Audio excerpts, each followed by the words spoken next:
that a fan might get called out and recognized, or maybe even get to play a game or show up on a show or a talk show with their favorite streamer. In other words, your relationship with a celebrity is it's much more believable, authentic, and much tighter as a result. Does a patronage model work for a Game of Thrones? I don't know. Probably not. Maybe if they didn't talk about how much money they were spending on the show, they could have said, hey, like everybody give us $1 and we'll make it awesome. We'll make a good version of this show. And then there's middle tier company, PayPal transacts a lot of money, a lot for online content creators. That is fairly invisible to the industry. We don't really know how much is being transacted through PayPal, but it is in the billions of dollars a year. There's companies like Patreon, which is another mid-tier layer, a flexible subscription model where you as a creator can define your tiers. Many people have found success on that for both just regular user-generated YouTube shows all the way up to TV show, professionally shot TV shows, quote unquote. So there's lots of different methods to earn money these days. And I think that's really exciting. And it means you can kind of design the show however you want. You don't want commercials in your show? Don't do commercials in your show. No one's going to stop you. So there's that flexibility of business model I think is really good. Okay, so just really quickly, I know to wrap up. Using the bits system, our show, we use it, you donate bits, she shouts you out pretty much every time. Okay, the character shouts you out. In character, we write it in the script, she does it. So that's one thing. The second thing we do, going back to the voting model, right? We implemented a system this season, very revolutionary, but very simple if you think about it. Completely unpatentable, by the way. I tried. But polls goes up, okay? You as a viewer get 1 vote for free. You've bought bits. You can donate bits into it and buy more votes. What does this do? It gives the power to one super fan or a group of super fans to swing a vote different direction. So what it also does on a platform like Twitch, a very chaotic platform, a lot of people trolling, hey, we want the worst thing to happen to that character because we want to see chaos. But then you have the couple fans who are like, we love the character. We don't want to see her go down. We're going to save her, and we got the money to do it. Boom, whole poll swings the other way. It's like politics. It's like politics. One can dream. But that is the system. And we've proven this as a model to be successful in our show. It's completely scalable, and it's a reason to make a show interactive. Very good. On that note, Bernie, Tiffany, Kevo, thank you for being with Asia Society today. Yay. Thanks, everybody. Nice. So good.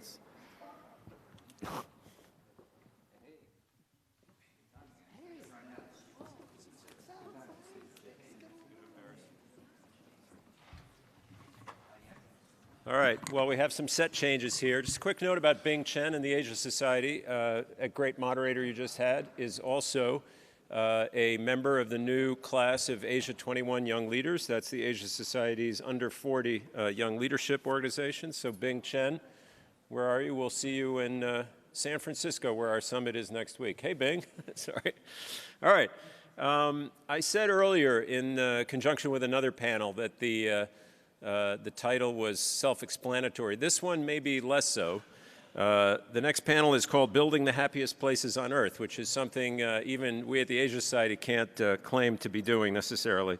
But it's a conversation with a true giant in the industry, and that's not what it says on his business card, but it's kind of what he does.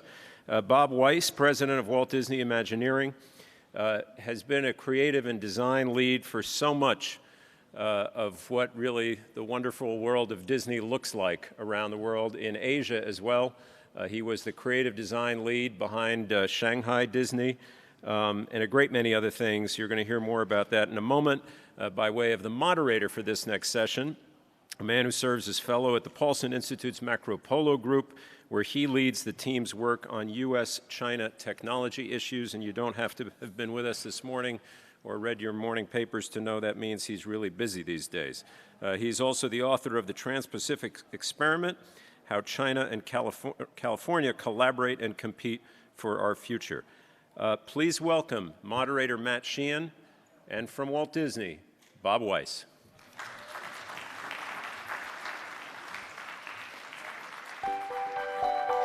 When we dream up new ideas for Disneyland, they first take shape and form in preliminary studies. These scale models and the drawings and the blueprints, these are the things that dreams are made of.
Great. Thanks so much for being here, Bob. Watching that video, I think my first thought is I messed up. I picked the totally wrong profession. That looks way more fun than pulling your hair out trying to write a book or analyze technology. So can you tell us Come on over. We'll put you to work. I have some of my colleagues here. They'll probably agree we need help. So come on over. Yeah. Can you tell us a little bit about how you got into it? How did you grow up wanting to be an Imagineer? Did you come in from the creative side or the more architectural side? Well, I should probably say that video, which depicts Walt Disney Imagineering, we are the design group that was really founded by Walt Disney himself. He wanted a place that could design Disneyland. He had this idea for Disneyland, and he couldn't really find an existing industry to support it, so he built up Imagineering, and it was a combination of engineering, of course, technical people, still is, with people that come from animation, from filmmaking, from writing, from a whole variety of disciplines necessary to put those kinds of projects together. And today, even more so with the complexity of these jobs having just huge numbers of disciplines that support it. But I didn't know about Imagineering. I was a person interested in theater and architecture, and I just literally happened to find out about it at the right time when I was coming out of college. So I lucked out, and it's been a great experience being a part of so many international projects and U.S. projects. Right. And early in your time with Disney, you were put to work as part of a very unique project putting together Tokyo Disneyland. And you mentioned that the team that was sent over there was made up of three kinds of people: the fired, the retired, and the recently hired. That's exactly right. Which one of those were you, and what was it like working with Well, I was recently hired. It was, and there I am, as a very young guy. But Tokyo was done, the agreement had been made to build Tokyo Disneyland while Disney was deeply engaged in building Epcot at Walt Disney World. And literally the company had all of its money and all of its talent available, just completely overcommitted in Orlando. So the decision was made that if the people in Tokyo wanted to build a park with us, we would send a few people over, and then they would have to provide all the rest of the designers and artists and all that. And so for the first time, Disney had to learn how to not only go to a foreign country that they didn't know, but how to aggregate enough talent to build one of our parks without having the backbone of Disney there. And so that comment was that my old boss who hired me basically said, I'm going to go get all these guys that retired and bring them back.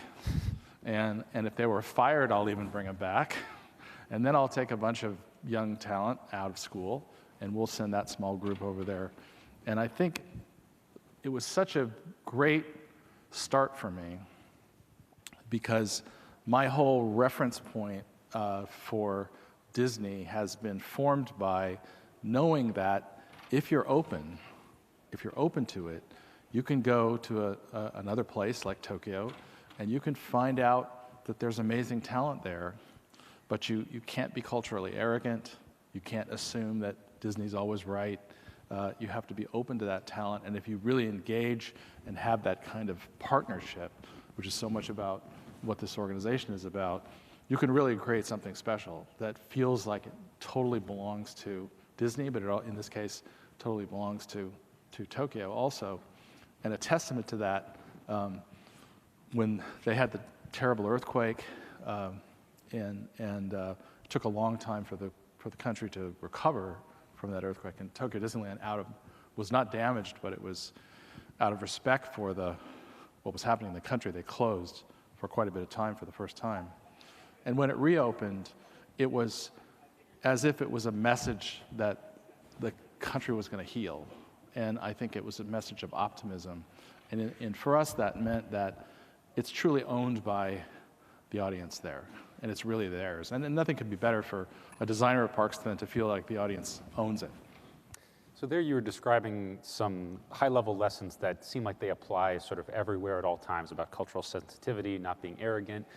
Were there any lessons that you took away from that experience that you felt were more maybe Tokyo specific or Japan specific? Or do you feel like it really is kind of a portable model as long as you have that baseline sort of posture towards the work? I think that Tokyo Disneyland has been a great experience because we've had a great partner, Oriental Land Company, from the beginning. And one of the things we had with them from the beginning was a desire for quality. And that's just such an important part of what Disney is about, is it has to be quality, everything about it. And OLC's always been that way, and so we share that ethic.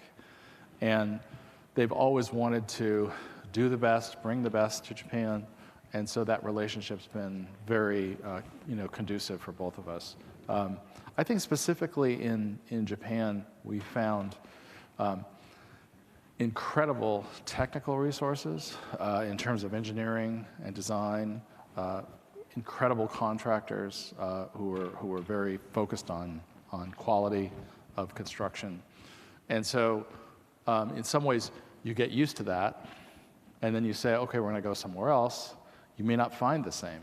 The strengths may be different. So you have to be careful to say, because I'm an expert in Tokyo, that makes me an expert in Paris or someplace else. So you have to enter each culture anew with a fresh open mind, and bring in experts who can be a part of educating you as to how you should work there.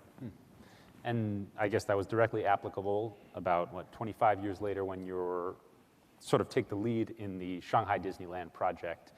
And could you kind of take us through that process? At this point, you are no longer recently hired. You have not yet been fired or retired.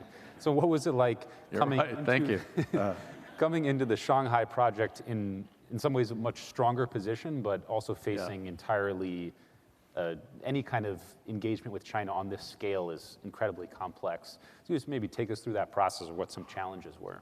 Well, I think you have to put yourself in the mindset of a person who has, at that time, a pretty strong history with Disney, is a designer, has grown up with Disneyland, because I grew up in Southern California, has seen many Disneylands go up, and your boss comes in and says, would you like to lead the design of Shanghai Disneyland? It's a big deal because we don't build these very often, right? So, and the opportunity to do one from the ground up with new ideas in it is amazing. But then if you say, and you're going to do it in Shanghai, an amazing city, international city, powerhouse economically, all those, it was a huge, golden ticket, really, to be able to have that. But the first thing we did, like we've done all of our projects, is to say, we don't have very much knowledge about Shanghai, and so we reached out. By that time, we knew this is the only way to do it. So we reached out to both consultants and supporting players who could tell us more about the construction industry, about the creative talents. That's how I met Janet, actually, because she was an advisor to us. We needed people who could write in native Mandarin, not taking the English script and trying to adapt it or translated it. We needed more native storytelling. We needed artists who understood, artists who could understand Disney, but also could adapt it to the sensibilities of the culture in Shanghai. So that was a exciting process, and I'd say in the early days, it was difficult because I think you kind of say, oh, well, everybody's going to want to work for Disney. And you find out, actually, people got jobs, they're not that interested. You can't just automatically assume it. And particularly in the live entertainment area, great students that were coming out of music universities or acting or other dance performance were a little suspect. Do I really want to go work in the theme park? But once you start to, I would say sculptors, other artists are the same way, but once the dam starts to break, and you get a few from this school and a few from this school, or a few from this studio or this company, word got around, and you suddenly have a flood of amazing talent that said, oh, this is okay. This is going to be a good thing. We could be a part of it. And then you have the real magic that happens, which is that you have someone from from Disney there who maybe has worked many years at Disney, who has a vision of something. You have a new person there who maybe doesn't have the Disney background, but they're an amazing sculptor, an amazing artist, colorist, architect. And that's where that magic really becomes something else. It isn't all Disney. And it was at the groundbreaking, and we're all out there on this big piece of land, and it's muddy and raining, and we're ready to start. It's a daunting process. And Bob Iger came in for the groundbreaking, and as part of his speech for the groundbreaking, he coined this phrase, authentically Disney and distinctly Chinese. And he actually came up with the phrase there. It wasn't written ahead of time, but it became a guide point for us that we said, whether it's food or color or how the cast is trained or the language is used, all those things together, we want you to know you could not be anywhere else except Disney. It's absolutely authentic, but you also could not be anywhere else except here in Shanghai. It's absolutely distinct. It's not a copy of another park from someplace else. It's distinctively Chinese, and that was challenging. We had to respect diverse points of view on the creative team, but in the end, I think we're all very proud to have launched the project that way. Yeah, I think the success of that is kind of really evident when you get there. I visited the park in research for my book, and while I was there, I kind of got this question spinning in my head because a little Chinese kid came up to me and he pointed at me and said, "White Warren, foreigner," normal proclamation. Right. But it got me thinking. To this kid, is Mickey Mouse an American? Is Mickey Mouse a foreigner? Is Mickey Mouse Chinese? And so I sent a message to my friend who's a school teacher in central China, just asking her, ask all your students, is Mickey Mouse American or is Mickey Mouse Chinese? She sent me videos of all their responses. And these are kids who are maybe 5 through 10 years old. And it really kind of left them kind of scratching their heads. Very few of them were like, that's an American. Some of them said, he's like American, but now he's kind of Chinese, or he's both Chinese and he's American. He's for the world, right? All this kind of stuff. But there's been a certain blending of elements in their mind where this doesn't kind of fall along national boundaries in the same way. Well, I love this photo because this was just before the opening, and all those people there are what we call the cast members, because we consider it a show every day. But all those people came together to do this project, and by far the overwhelming number there are all from the region around Shanghai. So these are new Disney cast members who are there every day meeting guests who are absolutely Chinese. But to your point, we did a number of focus groups, and I found this was one of the most resonant points I found, which was we were in one of them and we were showing some things that I would say were kind of Americana-ish. There's a certain amount of Disney kind of Americana feeling stuff. And one of the people in the focus group, a father of a child that was there, said, Disney does not belong to America. Disney belongs to the world. And I always remembered that, and I believe that we belong to the world, and so we don't need to come into a new place with a giant American flag on our backs. We have to come as Disney, as storytellers, as artists, as people who want to engage people to have a place to go that's safe with their families. All the original things that Walt wanted seem to be things that anybody wants, right? We want to take our kids and we want to go out and have a fun, exciting experience, or we want to be with our friends and feel like we're immersed in a kind of our own story. I think that translates across many cultures. That basic need translates. And talking about the doing a focus group and kind of getting that feedback, it made me think of the previous panel where they're talking about artificial and this kind of iterative storytelling. And while Disney's film content isn't iterative in that way, a theme park kind of is, in that it's constantly being updated and added to and tweaked to kind of meet with meet the users where they are, meet what they want.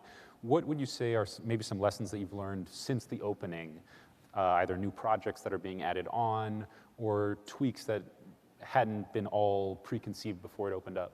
Right. I think when you think about designing a park, and by the way, we design the parks, but we also do hotels and resorts and and cruise ships, but specifically when you design a park and you think back to the way Walt Disney did it originally and what founded Disney, is it's like you're putting the guest into their own story. So we're not telling them a story, we're putting them into a story, and they experience it. I always say that the best park designs are if you could take all the signs out and people could still get around, because you're drawn from place to place, you're drawn from story to story, and you want to go into a place like Adventure Isle or Tomorrowland or whatever, and you want to know that the story's complete. You're in that story, and everything is kind of consistent with that. And when you're inside Disneyland, you don't want to look out and see the modern world right up to the edge of it, right? Because your whole day there is kind of your story, and you're out of it. So I think we think of it as environmental storytelling or immersive storytelling. We want you to be the star. It's your point of view. You're the camera, or you're the star. And we plan, we mock up, we do lots of things. But I would say you don't really know until guests come in. We're professionals, we know a lot. But a few weeks ago, I was in Orlando, and we got up and went to the park at 4 a.m., which we always do, when we opened something. So we were opening Star Wars Galaxy's Edge, and we had to be there by 4 o'clock in the morning because guests were already lined up at about midnight, so they were going to open it at 4 so they could sneak them in. And when you see them coming in for the first time, that's an incredibly emotional moment, because I'm sure it's like what a film director, when they first see their film with an audience, right? You see them coming in, you see the faces, you see the way they feel. That's the first time you really know if they're going to get this or not. And then over time, in the case of Shanghai, over time, we learned from the audience. We learned the mix of, food experiences. We had surprises. This really worked. This doesn't seem to have resonated. We had no idea that turkey legs, which are an incredibly American, thing, I think, giant turkey legs. We never expected them to sell so well in Shanghai. Just never expected it. And they're, bought every turkey leg by 9 o'clock in the morning. Couldn't stock them. Had to go source turkey legs in Poland or something to get enough turkey legs.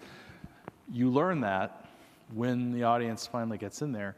You learn if they get the storyline of a show or a ride, or if you need to tell them more ahead of time so that they're not trying to figure it out. They can see that.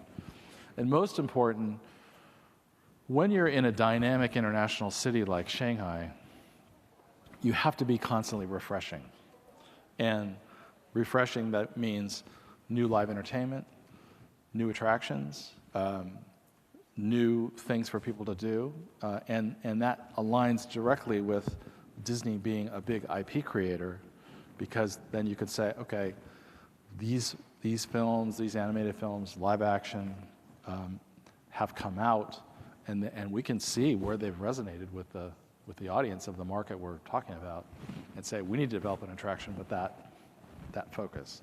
And so we're constantly refreshing and adding new things.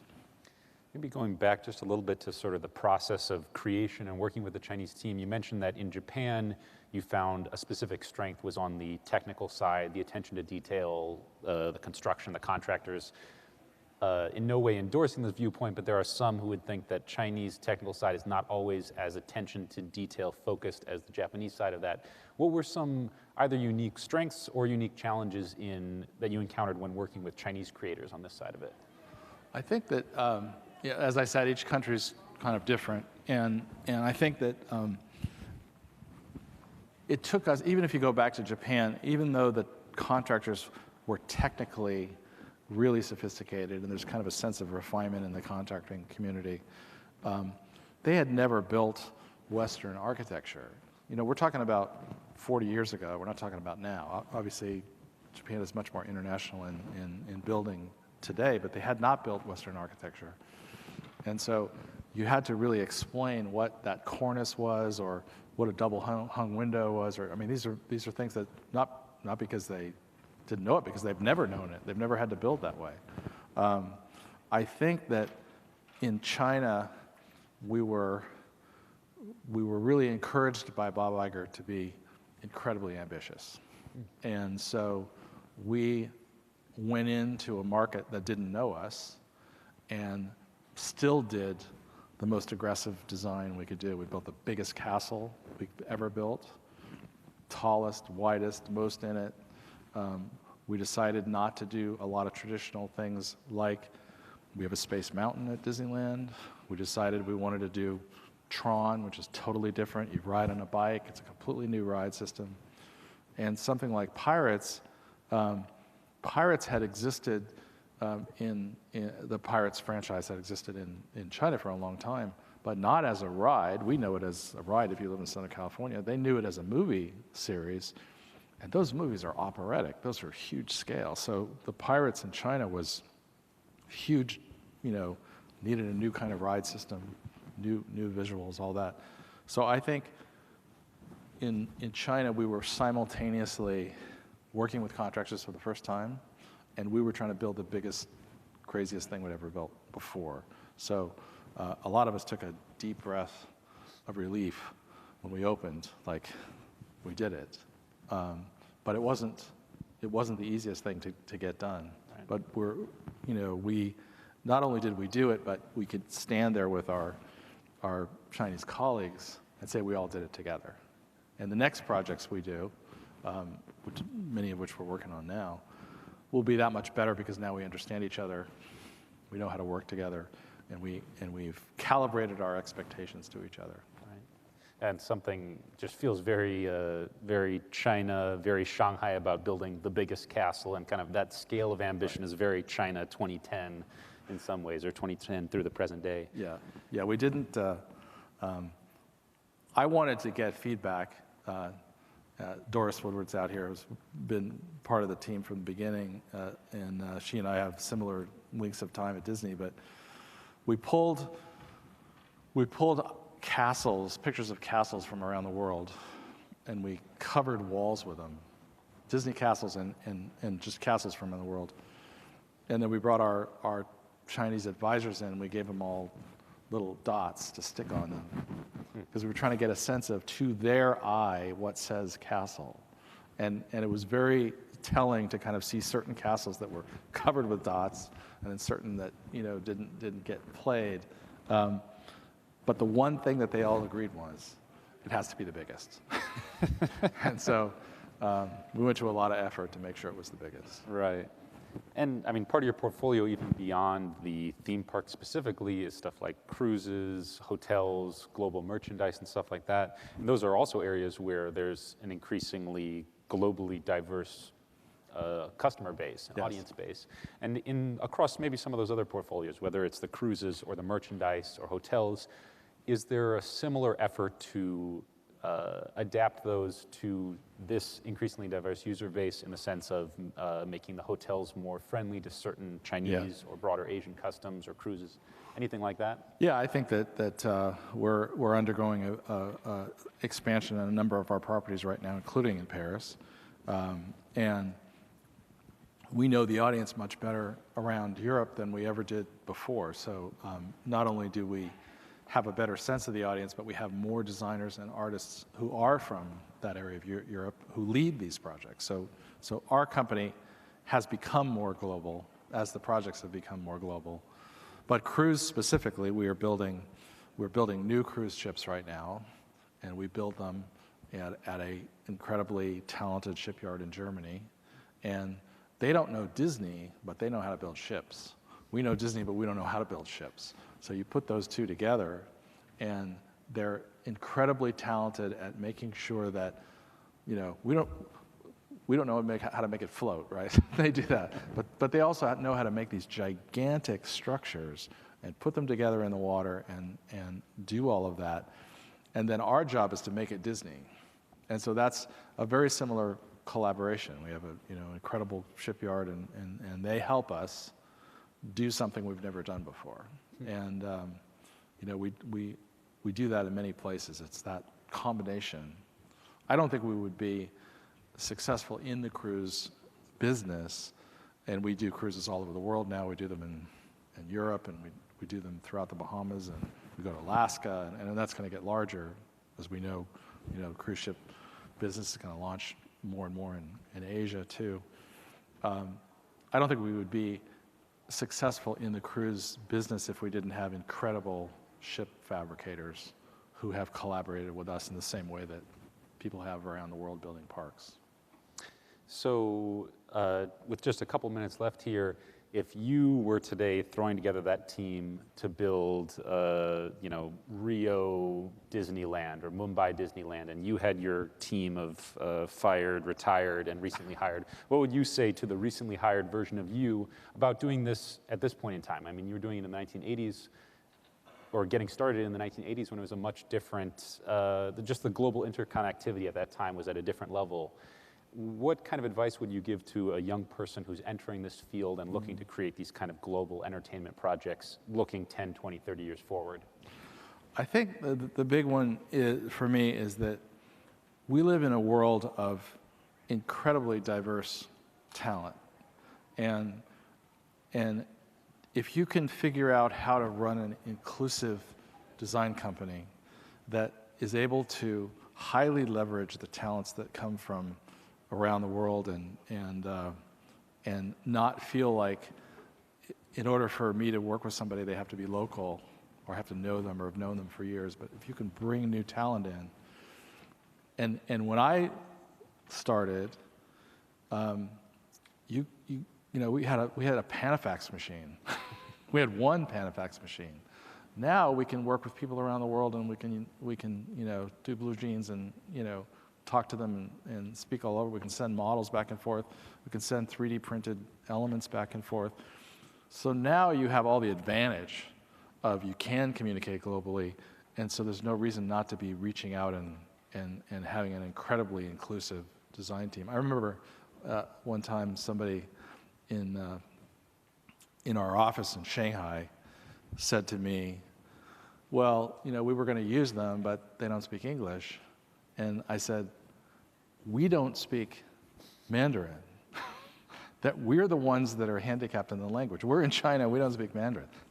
So it's a mind shift that I think you have to make. But once you do it, you're open to a tremendous, amount of talent and ideas that the world provides. Great. I think that's a great place to end it. So everyone join me in thanking Bob for his work and for being here. Thank you, Matt. Great. Thank you.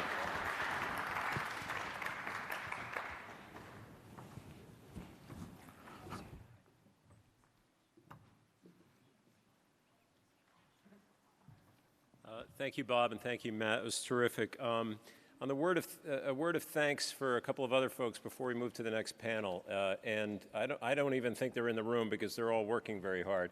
The Asia Society Southern California office is a small but mighty team. By small, I mean 3 people, with some interns and, of course, phenomenal help from Janet Yang, who you've seen on the stage and behind the scenes all day. But I do want to say a word of thanks to newly minted executive director here in Southern California, Frank Rexak. I don't know if you're in the room, Frank. Anjali Sharon, who's also relatively new. This is a first summit for both of them. And then to Li Huang. They've really done a great job. And whether they're here or not, let's have a round of applause for them.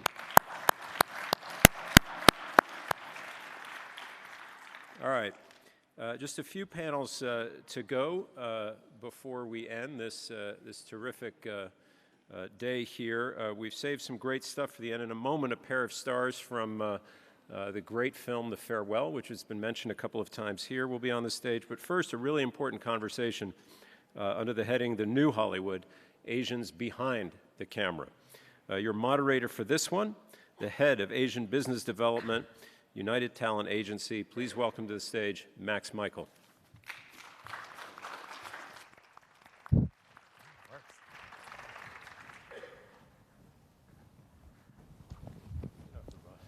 Thanks, Tom.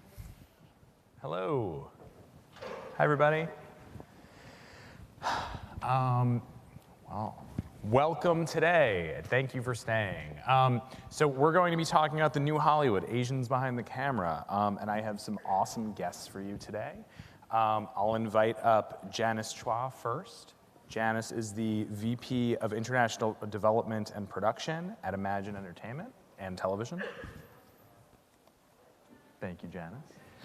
I'll just keep going so that we save some time. And then Hugh Ho, co-founder and managing partner at Imminent Collision. Sanjay Sharma, founder and CEO at Marginal Media Works. And Mark Z, director, global digital licensing at the Walt Disney Company. Thank you. All right, we'll dive in. Thank you all for being here. I think the best way to start this is to just kind of define what we're talking about. This is an open question for any of you guys, but what is the new Hollywood? And what does that mean to you? Go for it. It's a big question to start out with. Well, I'll revise. What is the new Hollywood, and is there is this boom of Asian filmmaking and attention on Asian artists in front of and behind the camera, is it a fad? Is this something that is going to stay? So I think the new Hollywood, right, in some ways is no different than the old Hollywood.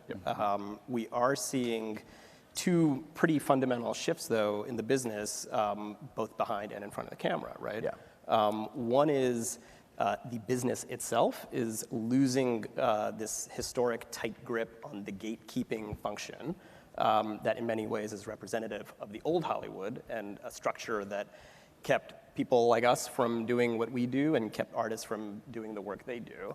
And that's changing. I don't think it's done, but it won't go backwards, right?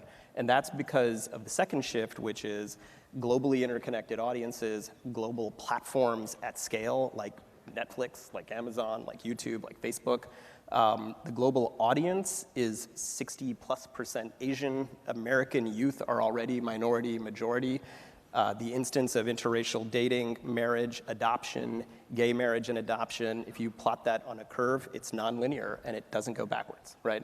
So those are permanent fundamental shifts around demographics and the audience, and this creative community suddenly has this like outpouring of content that's always been there but has never had the sort of mode of distribution to get there. And now we're seeing the audience at a critical mass that I think is actually a fundamental shift in the way Hollywood looks at the filmed entertainment business. Yeah, we have two sides to your sort of Asian questions, right? You have the amazing films and television shows coming out of Asia, Parasite being the most recent example, which more than I think likely going to get a Best Picture nomination for an Academy Award. You have series like The Longest Day in Chang'an coming out of China, which I thought was one of the best series to come out of China on a global platform like Amazon Prime for a global audience. And then you have the content that's being created here, the Asian American content with the Hollywood studio system for a global audience. You've seen that with Crazy Rich Asians, Always Be My Maybe, even Killing Eve with the BBC in terms of a perspective. I think, to Sanjay's point, when you have 7 billion people on this planet, 4.4 of which are Asian descent, and if you're creating content for a global audience, that's not going backwards, right? There's no way. So creating stories that reflect the world that we live in is, I'm not quite sure if that's the new Hollywood, but that's where we're at and where we're headed. Yeah, and I think to Hugh's point, I moved to LA from Beijing. And I graduated from Chapman University, couldn't find a job in LA because Hollywood wasn't ready to hire me, even though I spoke English, So I had to move all the way to Beijing. Thankfully, I can speak Chinese. And I started my career developing Chinese content. And the very same scale also attracted, the previous company I worked at, Alibaba Pictures, they made me an offer. I moved to Hollywood to create Chinese language content, and then Crazy Rich Asians happened. In the end, I ended up making a Hollywood film, and now I moved to Imagine doing international content. So I think to Sanjay and to Hugh's point, I feel like two waves. I came from one end, and then I moved into Hollywood, and now, I think the idea of Asian and American Asian content, is a very complex and very broad spectrum, and It's only until like this past 1 year I see foreign films being celebrated here in LA. And at the same time, you know, Crazy Rich Asians always been my maybe. So certainly we hope, you know, it's staying. Otherwise, I don't know, we're gonna find a new job. I don't know. We all will. And open a bar. Right. Open a bar, yes. So I guess if we're in agreement that we're in this new age where different types of stories can be told, are there any stories, Asian stories, that you guys feel like you can tell now, but maybe 5 years ago, certainly 10 years ago, maybe you couldn't? Or is there a difference in the kinds of stories that you can tell in this marketplace? Right. Well, I'll start. You know, I think,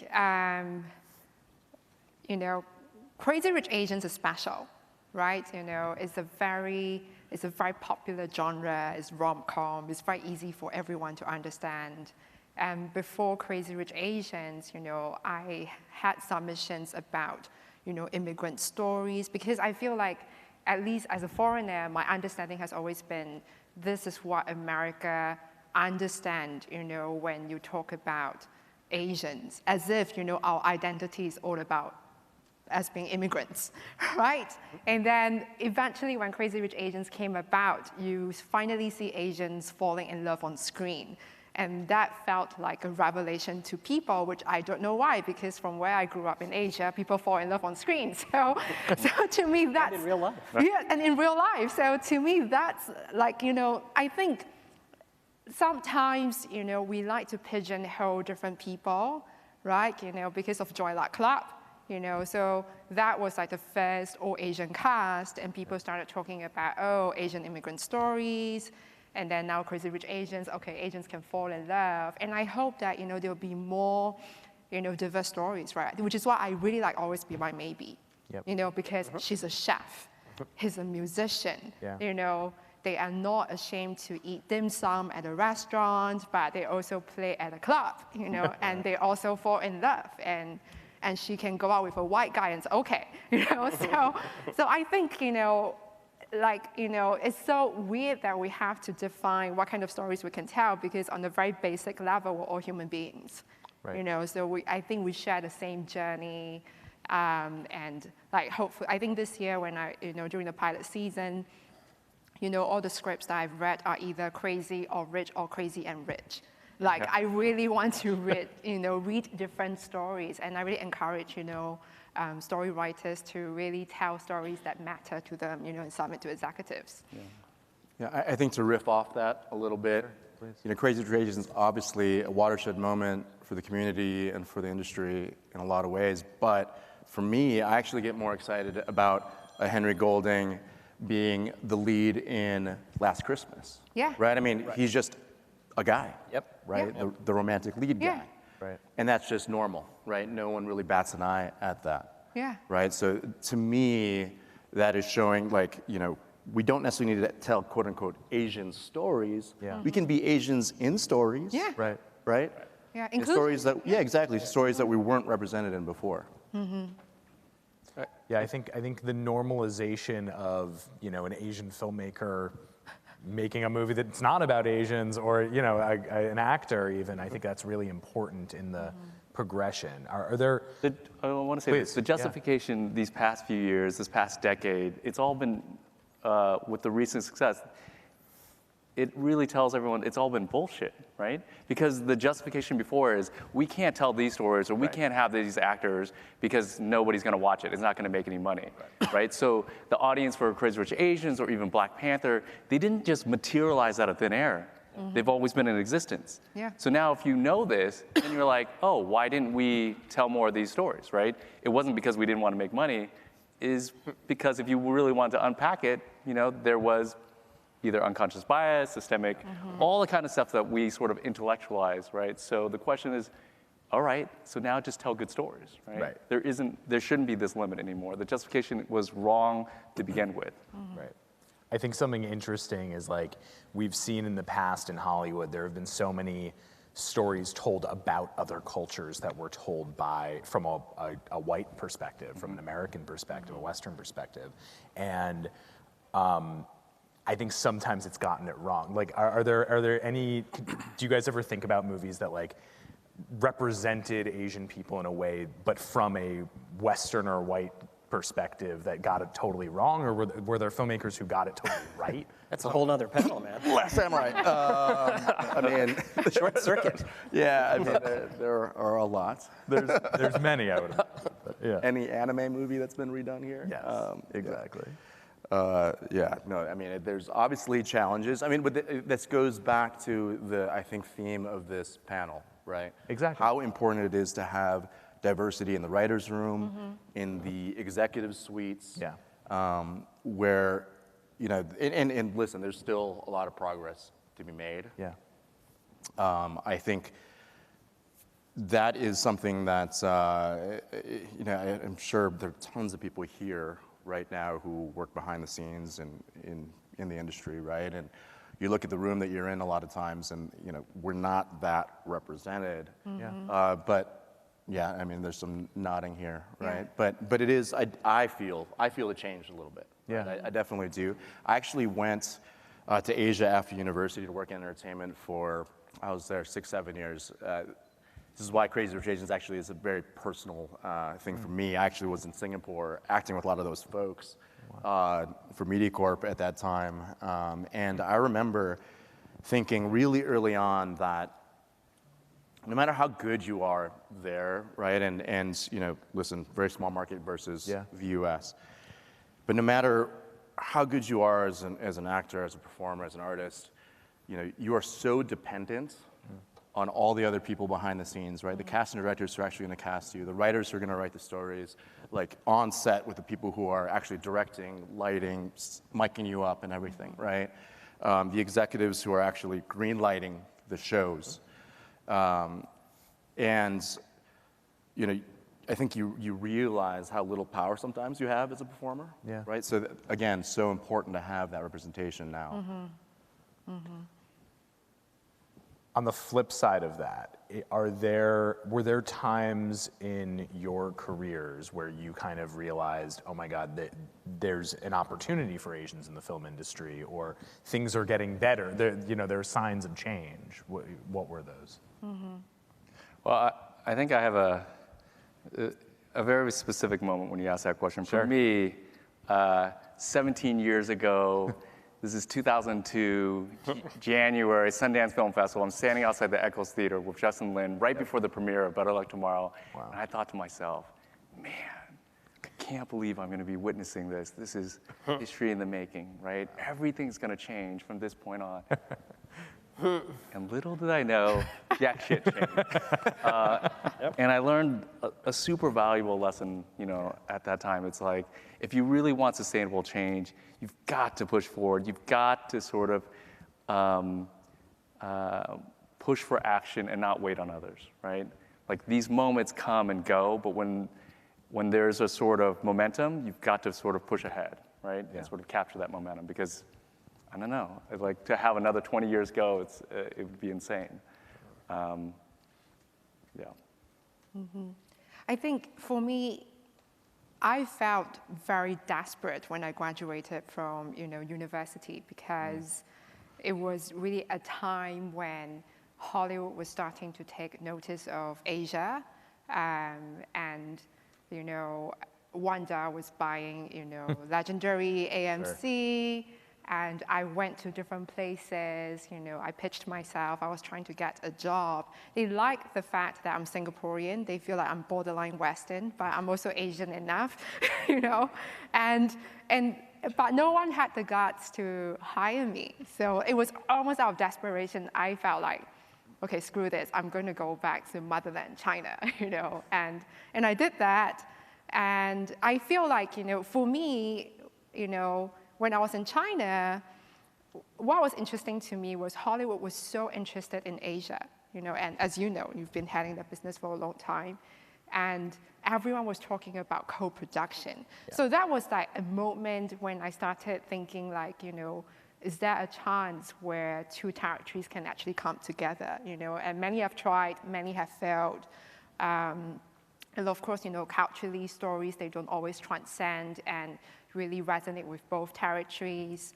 But, you know, since moving back to LA, since having experienced Crazy Rich Asians, since watching The Farewell, I'm feeling very optimistic again. You know, even at Imagine, you know, the kind of projects that I'm reading or developing, you know, whether it's a local language for China, you know, or is it a global, like international format, we always want to make sure that the content that we do, you know, has a wide reach. You know, we really want to bring the world together. And to Sanjay's point, you know, with streamers, with global platforms, you know, you don't just really make content for one territory anymore, right? So the business is pushing for it. And I feel like right now we have executives, we have filmmakers who are primed for a movement like that.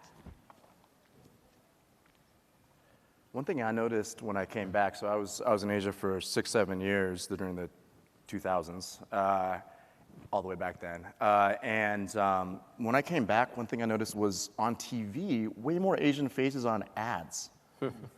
And it was a bit shocking not being in the States for, like, I mean, I would come back for Christmas, but that's it, right? So coming back and seeing that, I was like, okay, so the advertising space is starting to recognize that there's an Asian buying power in the US, right? So started thinking to myself, when is Hollywood sort of start to catch up, right? Because I do think sometimes advertisers are a little bit forward thinking when they're looking at this stuff. And to your point before about the numbers, right? It being more of a numbers game and seeing, you know, from a studio perspective, I mean, not speaking for Disney, making sure that that is out there, but very clear. You know, we are going to, you know, we as studios are obviously looking at that constantly, right? And seeing which demographics over convert, you know, who's buying what. And it also just makes financial sense now, right? Yeah. So that's a big change as well. Absolutely. Yeah. So I think, you know, you guys have all mentioned kind of moments that stuck out to you, you know, these kind of milestones in the evolution of what we can describe as the new Hollywood. It's, you know, Better Luck Tomorrow was kind of a false start. Crazy Rich Asians certainly feels like a start. You know, The Farewell, Always Be My Maybe, all of these kind of moments and projects. Are there any milestones that you guys feel like have yet to come or that you're excited to see? One thing that comes to mind for me is Shang-Chi, is an Asian, you know, all Asian superhero movie. Yeah. But, you know, I started watching Kim's Convenience because of that guy. It's actually really funny. I was like, wow, I was impressed with what they're doing in Canada. Yeah.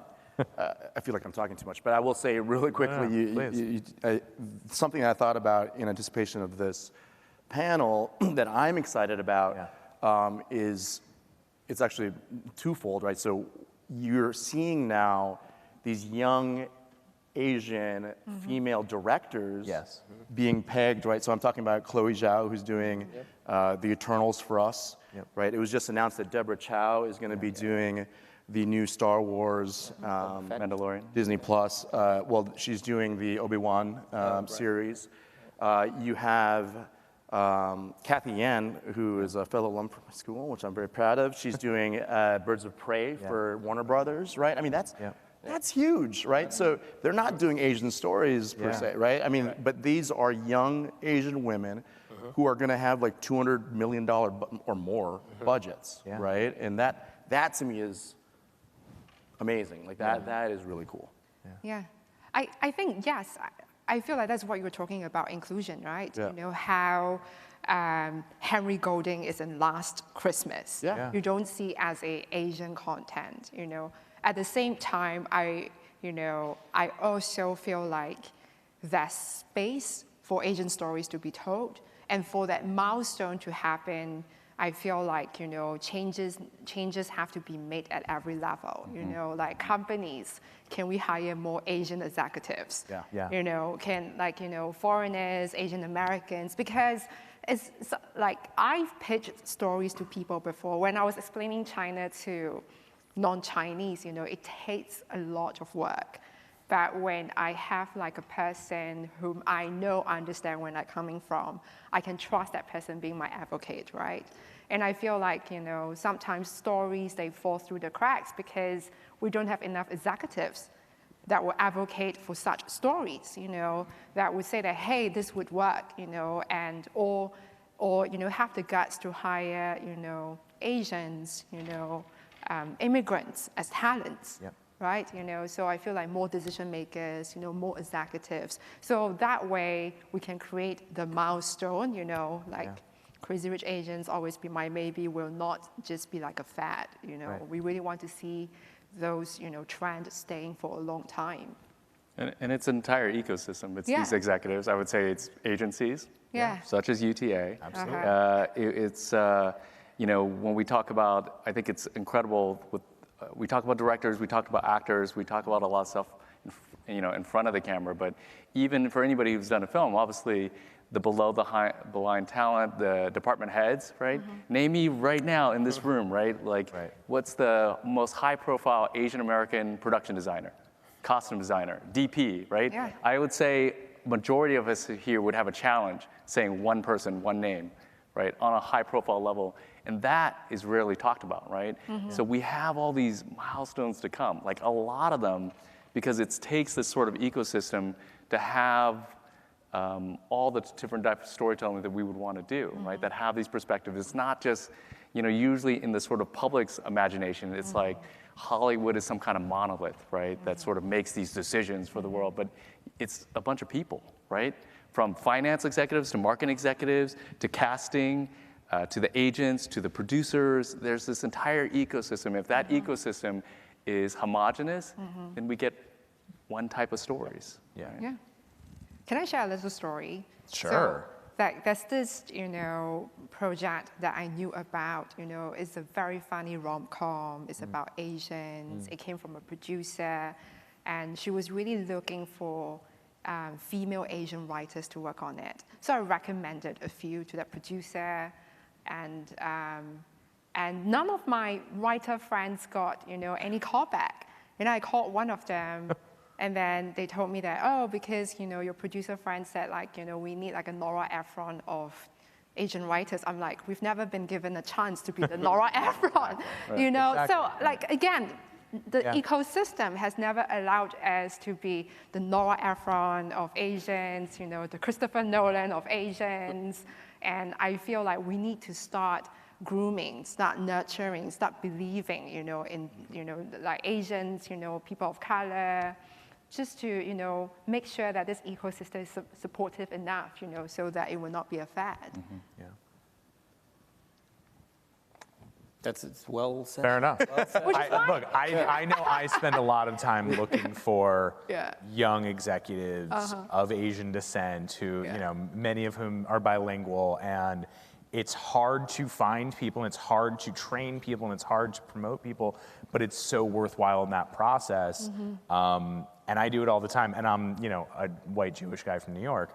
Do you guys find that do you feel like you have a responsibility to find young people and bring them up who, are like yourselves and have similar backgrounds? So I absolutely do, both at this company, my last company was set in the urban hip hop scene. We had 125 people, 100 people of color. Yeah. It's not like anything you've ever seen before, and it's all people that, if you said there's a pipeline problem, I would have said, come to our office, I'll show you 100 kids running around, right? So that systemic change cannot happen until people go out of their comfort zone, start looking at resumes in a different way, not filtering necessarily by where someone went to school or what fraternity they were in or who their neighbor's nephew was. So there's no pipeline problem. There is a shit ton of talent out there, right? It's just all out there, right? But to Hugh's point, it's an ecosystem, right? And the senior level executives at studios, at mid-sized studios, in the financing world, at the agencies, don't look like this room, right? And so it gets very frustrating when you're trying to bring up emerging writers, directors, actors, producers, and the response you get is, we love this, but we need a big showrunner on it, It's like, well, there aren't. I mean, Yeah. there's one.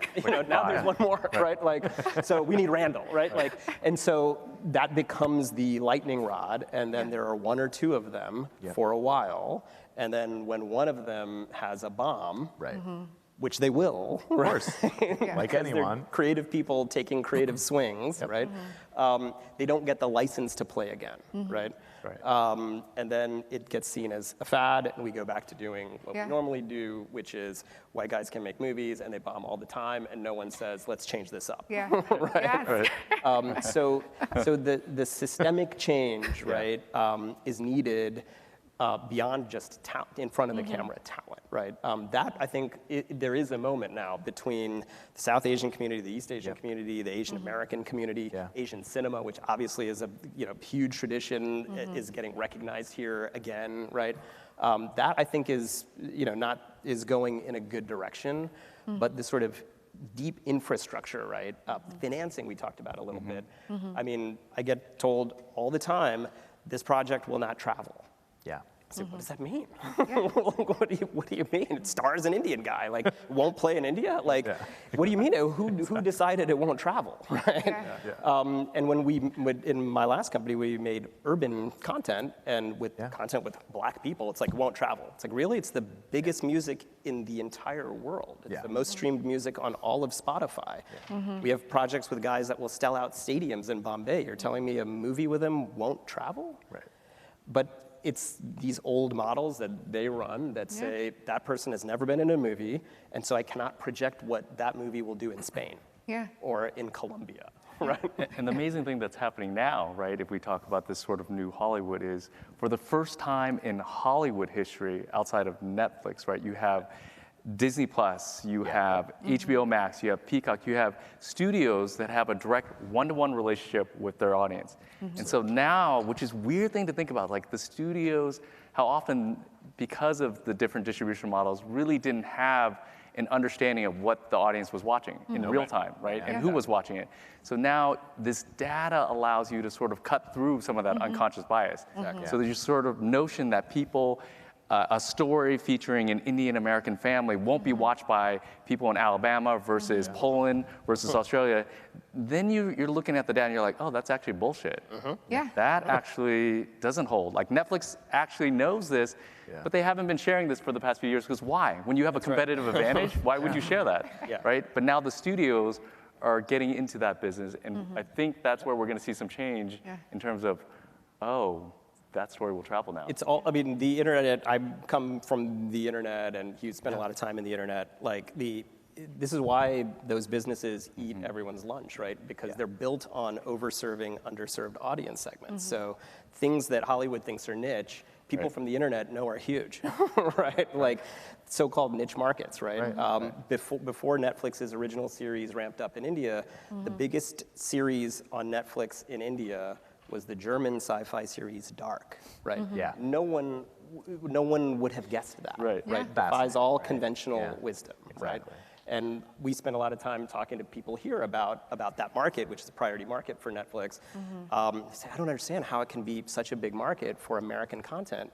And sometimes you remind people, there are more English speakers in India than there are in America.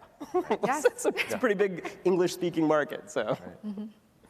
Yeah, or if you look at like shows like Longest Day in Chang'an or The Kingdom, you know, which are foreign language shows and dark, and they're translating on these services. And I think it's because people can explore a little bit more on these streaming services. A massive advantage for, you know, for Disney and for HBO Max and all these companies who are launching right now. Even like a show like Terrace House, which is, you know, a Japanese reality show, and that's actually one of my favorite shows. Like I would have never watched that if it wasn't on a streamer. Yeah, and I think Janice's point, you know, about, you know, the Nora Ephron of China or whatever, like there are so many examples of, well, this group never had the opportunity to become this thing or to try this other thing. And I think, you know, you guys in your positions as executives have that opportunity and can pay it forward.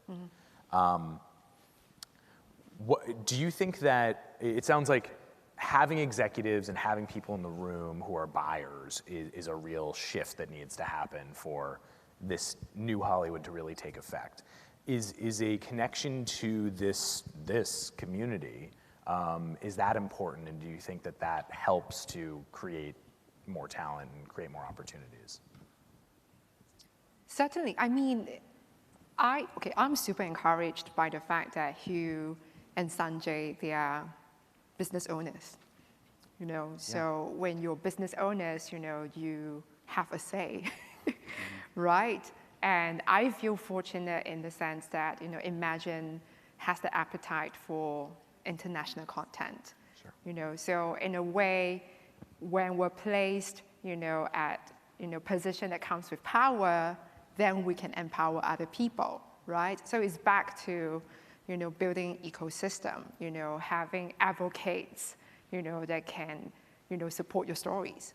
And yes, I'm like, like I said earlier, I'm very optimistic. And also, I was just thinking about, like, when even now we're pitching new content, with digital platforms, it's giving you a new set of comps, right? In the past, when we were making Crazy Rich Asians, sure. This was before like we landed at Warner Brothers, I had to do comps, and I didn't know what comps. No comps. Yeah. Yes, I was like, do I use Memoir of a Geisha? What do I use? And like, do I look at Michelle Yeoh's past films? There's just no comp for it, And I remember when I was in film school, I was always inspired by the fact that how Hollywood, to me at that time when I was very young, 19 years old, it was like the epitome of innovation. Then until I started working, I feel like sometimes people take innovation for granted, right? So I feel now with digital platforms, you have new set of data, the reason of not having comms, shouldn't be an excuse anymore. Mm-hmm. Like the same thing, there's no Nora Ephron or female writers. I don't think that's a valid reason. If we're producers, if we're executives, our responsibility is to push the boundary. Yep. So if we don't push the boundary, we're not going to create space. We're not going to create room for change, to stay and to happen. So, like, I'm really hoping that, like we continue to keep supporting each other, and I really want to encourage like people here to sometimes it just takes a little bit of imagination to see the future. It's really not very hard. Like I said, like we all said, agents can fall in love. It's not very hard, so it's just a little bit of the imagination. Yeah. Mm-hmm. I think the big question is kind of, do audiences, now that Hollywood has seen, okay, Crazy Rich Asians can work, all these movies we've been talking about, all these things that can work, do you think there is just this opportunistic, okay, now we need to make movies for the Asian community, or do you think this is something where all audiences really want to see these films and there just was, there never was the opportunity, and now everyone's just rushing to see these different stories, these diverse stories. Which path are we on? I think that there's a real opportunity to tell so many more stories. All right, so specifically my company, we were the first production company backed by a major Hollywood studio to have the explicit mandate of telling Asian American stories. Right? Not to say that to me that's actually kind of sad, and we certainly don't want to be the last. But when you look at Asians in America, from the beginning of the 1800s till now, you've got to be thinking, whoa, perhaps there have been more stories, right? Yeah. And the example that I like to use and tell people is, during the American Civil War, right? The Union and the Confederates. This is 1860s. Abraham Lincoln is president of the United States. There were Asian American soldiers on both sides of the Confederacy and the Union fighting in that war, right?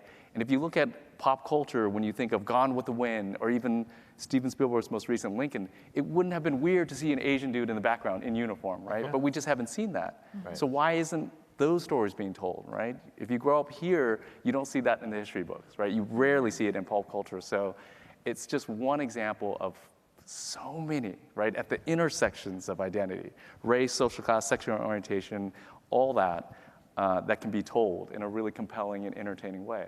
So I think there's a huge runway. Yeah, I think it will be opportunistic. There will be a lot of projects that are like anything that's like that, because that's how the town is. If there's a movie about a battleship, then every other studio wants to do a movie about a battleship, right? Yep. Until one of them sinks. But I think what Hugh's doing with his partners is an amazing example, because what we're seeing, I think, is the more culturally specific your story can be, ironically, the more universally interesting it is, right? And that's something I think Hollywood has historically sort of forgotten because they are a kind of mass media business, right? So they're thinking of movies that have to open on 4,000 screens, and that creates this instinct to play to the lowest common denominator in a lot of ways, right? We want to have one of these, one of these, one of these, a storyline like this, a little love interest, and you kind of create stuff that seems to appeal to everybody and ends up actually really being meaningful to nobody.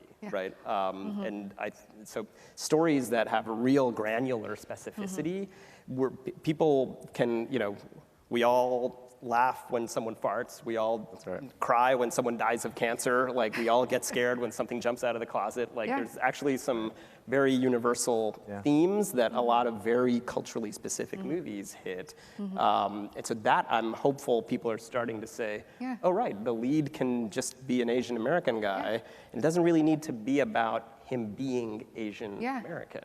Yeah, right? I wonder sometimes whether we've underestimated our audience.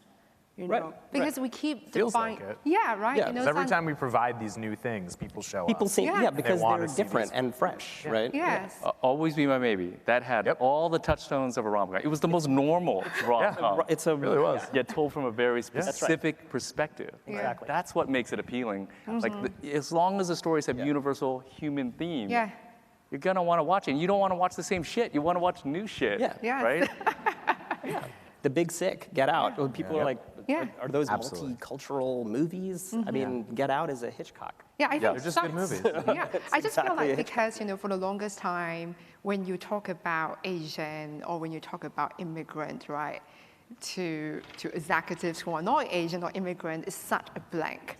Right, so maybe sometimes in their efforts to overcompensate, they've underestimated the audience, and this is why we come up with different rules and guidelines as to what would work out there, and it's just so funny, but the proof is, time and time again, to Sanjay's point, we all laugh at the same thing. We all cry because of the same thing.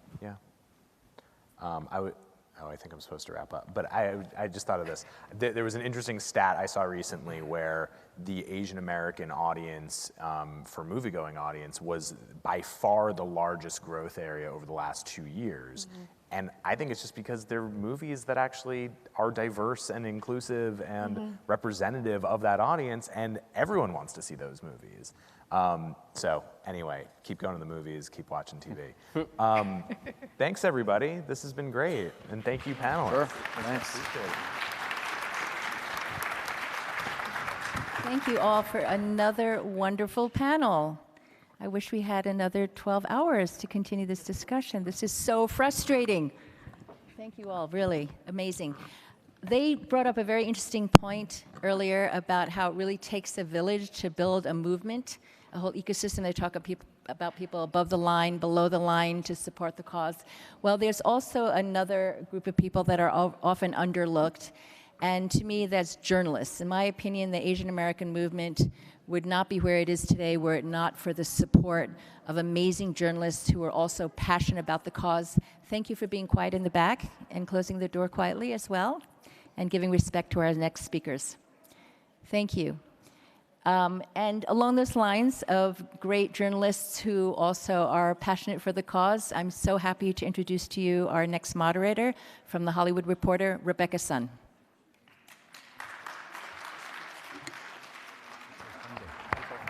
I'll be back though. I'm only gone for a short time. If I miss you, we'll catch up. Okay. Let's do that. Good to see you. Can you guys hear me? Am I already mic'd? You can hear me? Okay. Well, I'm very delighted and honored to be able to conduct this fireside chat with our two special guests. Before I bring them up, I just want to, just so I know sort of how spoilery to get or if we need context of the panel, can you raise your hand if you've seen The Farewell?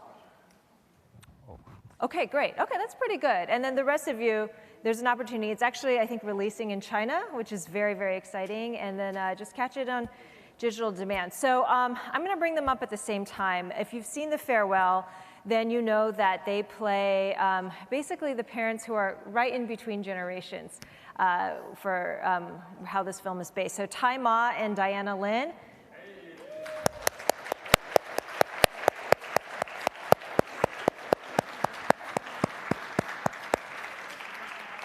Mom and Dad. Hi, everyone. Hi, Ty. Thanks so much for doing this. So I want to jump right in because I feel like we're going to have, and then because I want to give you guys time to ask them questions as well. So I figured I'd start with asking you about your inspirations in approaching your roles. I know that, Diana, you are in real life a mother yourself, and so I'm curious as to whether or not that was something you drew from, but just from both of you guys, what were your inspirations for this role? Lulu's parents. Lulu's dad, who's an amazing individual.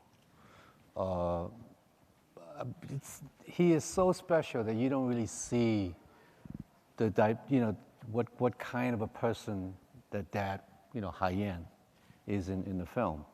So, but the story is not about Haiyan, obviously. So spending time with mom and dad and Nai Nai, and it's really I think to be in this profession, these are the special moments that you get the opportunity to meet other individuals who are special. Mm-hmm. And for them to inspire you from their own stories is our our blessing, mm-hmm. really, to be able to meet with them, spend weeks together, and they were throughout the filming. They were there for us to draw our resources from. So they were the inspiration. The family was the inspiration. Lulu is an inspiration, mm-hmm. as a brilliant young director. So yeah, I mean, it's one of those projects that's rare, that you get to draw inspiration from every corner of the set. So that's what it is. Absolutely. For me, I think because I'm the first generation of migrants, so when I read the story, the time for me to migrate to Australia and for Lulu moms, very much same year. Mm. So when I started reading the script, straight away I seem to understand everything. Of course, when I spend a lot of time with Lulu's mom, I even, copied some of her emotion, the way she presents. She's such amazing lady. So I'm just so grateful, and I have opportunity to present that the first generation migrants' mom, who's come from China, mainland China background, speak Mandarin, and then have opportunity to put such a beautiful story mm-hmm. on the stage, and let so many audience get related. So mm-hmm. that's. Yeah, hope that answers your question. Yeah, absolutely. I mean, it's fascinating because I've never met Lulu's parents, and for those of you who don't know, The Farewell is an autobiographical film, and so even though Awkwafina plays a character named Billy, that's basically Lulu and her story of her parents and her grandmother and that sort of thing. I was struck because I listened to the This American Life, episode that she originally where she originally told her story. And if you haven't heard that, I definitely recommend it. It's so interesting to hear the same touching story in a totally different medium. But what struck me when I first listened to the This American Life, and then I saw The Farewell, and it felt like you guys had really captured her parents, because her parents are heard, right? She interviews her parents on This American Life, And it's not just like, I'm not just talking about vocal mimicry, like I'm not talking about the accent or that sort of thing, but there's something about the essence of, you could tell the relationship they each have with Lulu. What really struck you when you were meeting her real parents, that for each of you guys, when you're working on character work, and especially if you're playing a real person, where you were like, I really want to make sure that I get this essence of this person across? The interesting part of it is that that was the motivation to want to work with Lulu, was the This American Life broadcast. See, Lulu's a smart lady. So she sends me an email saying, I'm doing this project. She sent me no script. So she sends me a link to This American Life podcast. She said, why don't you listen to that first? And I did. It really captured me because I can hear all their voices. And I really feel that this family has something to offer. So I think I was the first actor she approached to do this film. And I'm honored and flattered, of course. And listening to their voices really motivated me. And there isn't, I mean, I'm not a mimicker, you know? I don't mimic anything in anybody. But there's an essence about Haiyan that is so kind of solid and grounded that you absorb him and you allow that to happen. I think that the fact that he is so, he's such a diplomat, because that's what he was. He was a Russian translator for the Chinese delegation to Russia at the time. So he knows his way around in terms of relationships, you know, personal dynamics. And I see that within that family dynamics and what he does and how he, you know, kind of mingles with his wife and daughter and mother. I mean, because, you know, Lulu's mom is like really, obviously, you know, Diana portraying her in such a beautiful way, is a very strong personality. And Nai is no weakling either. So you really have to have Haiyan somewhere in the middle, negotiating these kind of, you know, these kind of powerful dynamics, which I think it's including Billy. I mean, really, it's like these three women. And he's right in the middle of it to try to negotiate, you know, how to keep the peace, basically. So that's what really inspired me, you know, in that character. And I think you kind of see this dynamic in the film where the strength coming from Lulu's mom is extraordinary, really. And their relationship, you know, with Haiyan and Yin, it's just so, with so much respect and love. I find it really rare and extraordinary. Yeah. Oh, for me, I think I'm just think I'm really, really lucky. As an actress, you don't want to play all the actors, you know, any character look the same. So it just happened I got that character. Lulu mom is someone really unique, but of course universal. So I spent a lot of time with her, basically digging out all her life stories.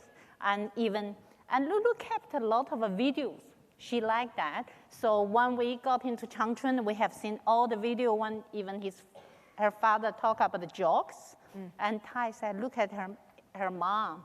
The way, actually, in the movie, the way I was laughing or whatever, I did imitate a lot of her. But she's type of person, doesn't show emotion. She look very cool, but deep in her heart, when you start knowing her, she's such a genuine, nice, lovely person. And also, we've been requested to go to Lulu's family. I spent time with her mom, her grandma together, one in the living room talking about it, the other one in the kitchen. So that typical mother-in-law story. So by you spend so much time with the whole family, the real story, basically, I mean, as acting, what do you really act is relationship. So when you get everyone's relationship all correct, and everything just come right. Yeah. So I'm just so lucky. Lulu Mom is such a unique, genuine, beautiful mom, and she have a lot of universal things with all the Asian moms. I guess you're all great, right? Yeah, I mean, I think that I think we're fortunate where at this point we've had a couple of years where we've had the opportunity to really tell the difference between a story told about a Chinese family that comes from an authentic place and those that are sort of like outsiders attempting to depict what that looks like. And, you know, when I saw The Farewell, I kind of felt like, wow, I feel like I don't want to ever see another movie that's not made by a Chinese person, Chinese American, talking about what Chinese American families are like. There was a lot of nuance to it. And one of the nuances, I mean, I think you guys both touched on it, is that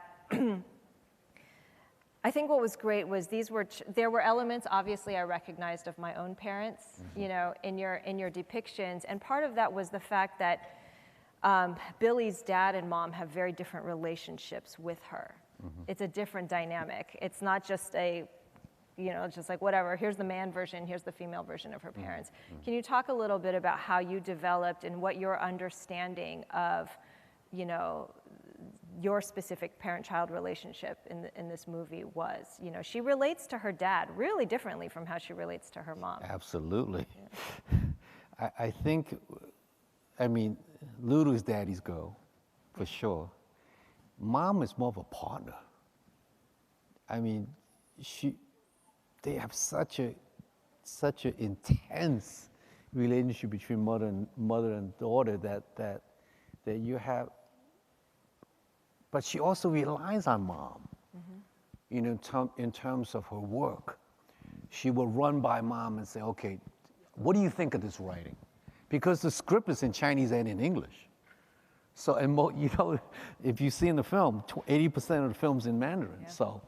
So really, her mom did the translation. So yes. She translated. Yes, she translated it.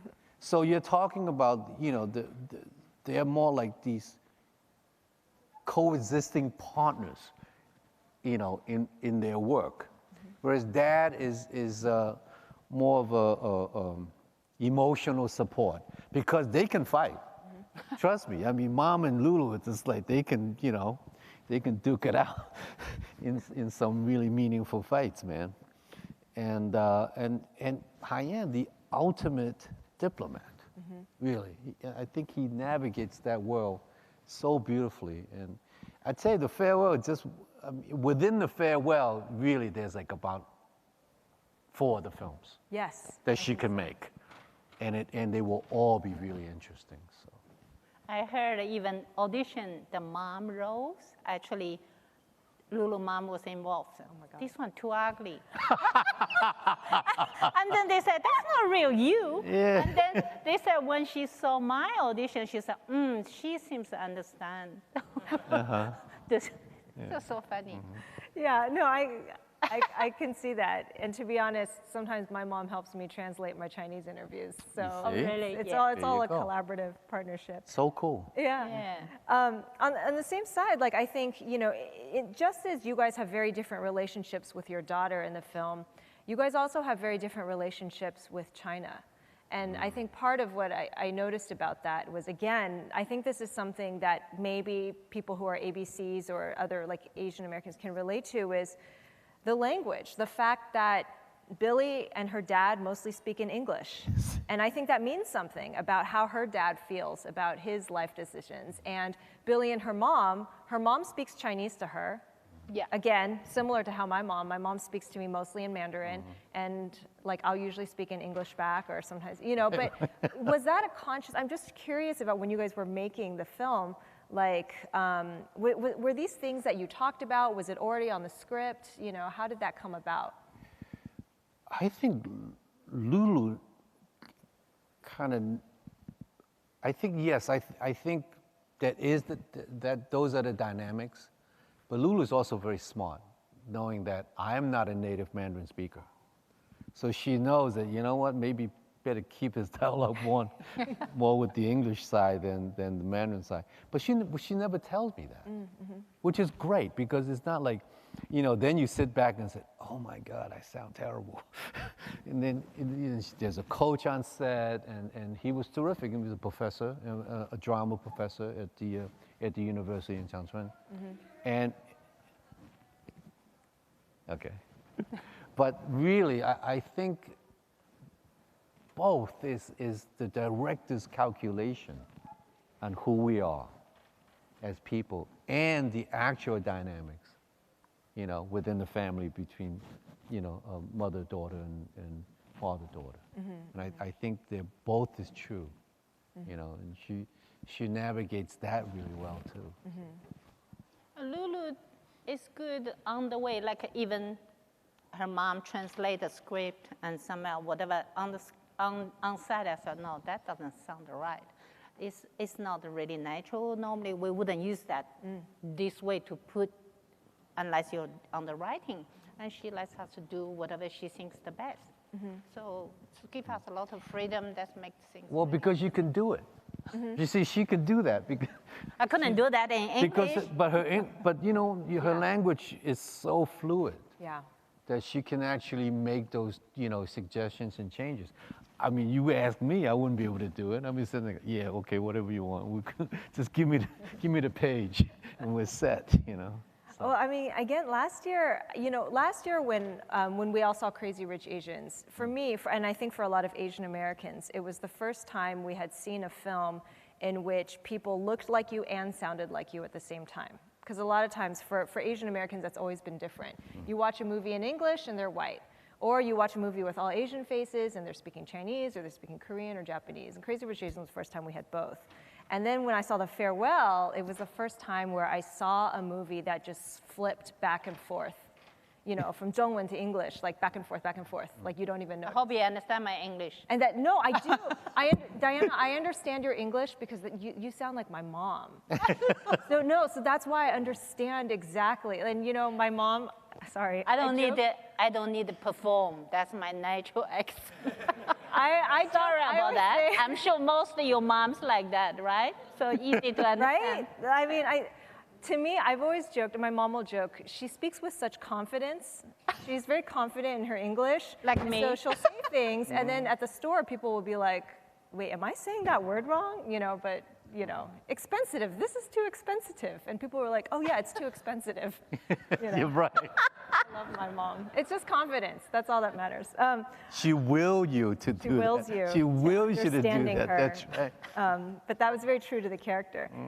And like you mentioned, Ty, earlier, this film, there's like 4 different movies that can come out of it. And, we haven't even gotten into the central premise of the movie, which is that, obviously this is about a family coming together in a time of grief because, again, I'll just say the premise for those you haven't seen, but at the beginning, Billy's Nai is diagnosed with cancer, and the family practice is to basically, you want to spare your loved one the grief. So they decide not to tell her, and they all come back to China to stage a fake wedding as the reason for coming back. I'm curious about how, again, you guys brought your own understanding of, was this a practice that you had in your own family, where this is something your family would have done, and how that sort of, Well, definitely, I think that's in China, every family would do it.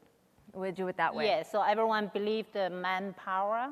So most people, I have a friend, and the father met me and said, how's the auntie, how's the Ai? She died because soon after she diagnosed with cancer, and in Australia, doctor told her 3 months later, she's gone, and the husband really blamed the doctor. Oh. He said, if in China, they wouldn't tell her, she would be still here. So that's very much everyone believes. So that's common practice. Yeah, that's fascinating. My family's kind of split. you know. My sisters are the quiet ones. They won't say a word. My brother, however, he will tell you. So it's kind of interesting, you know. And culturally, really, I mean, I'm kind of a 1.5 guy, right? You know, I was born in Hong Kong, but I was raised here.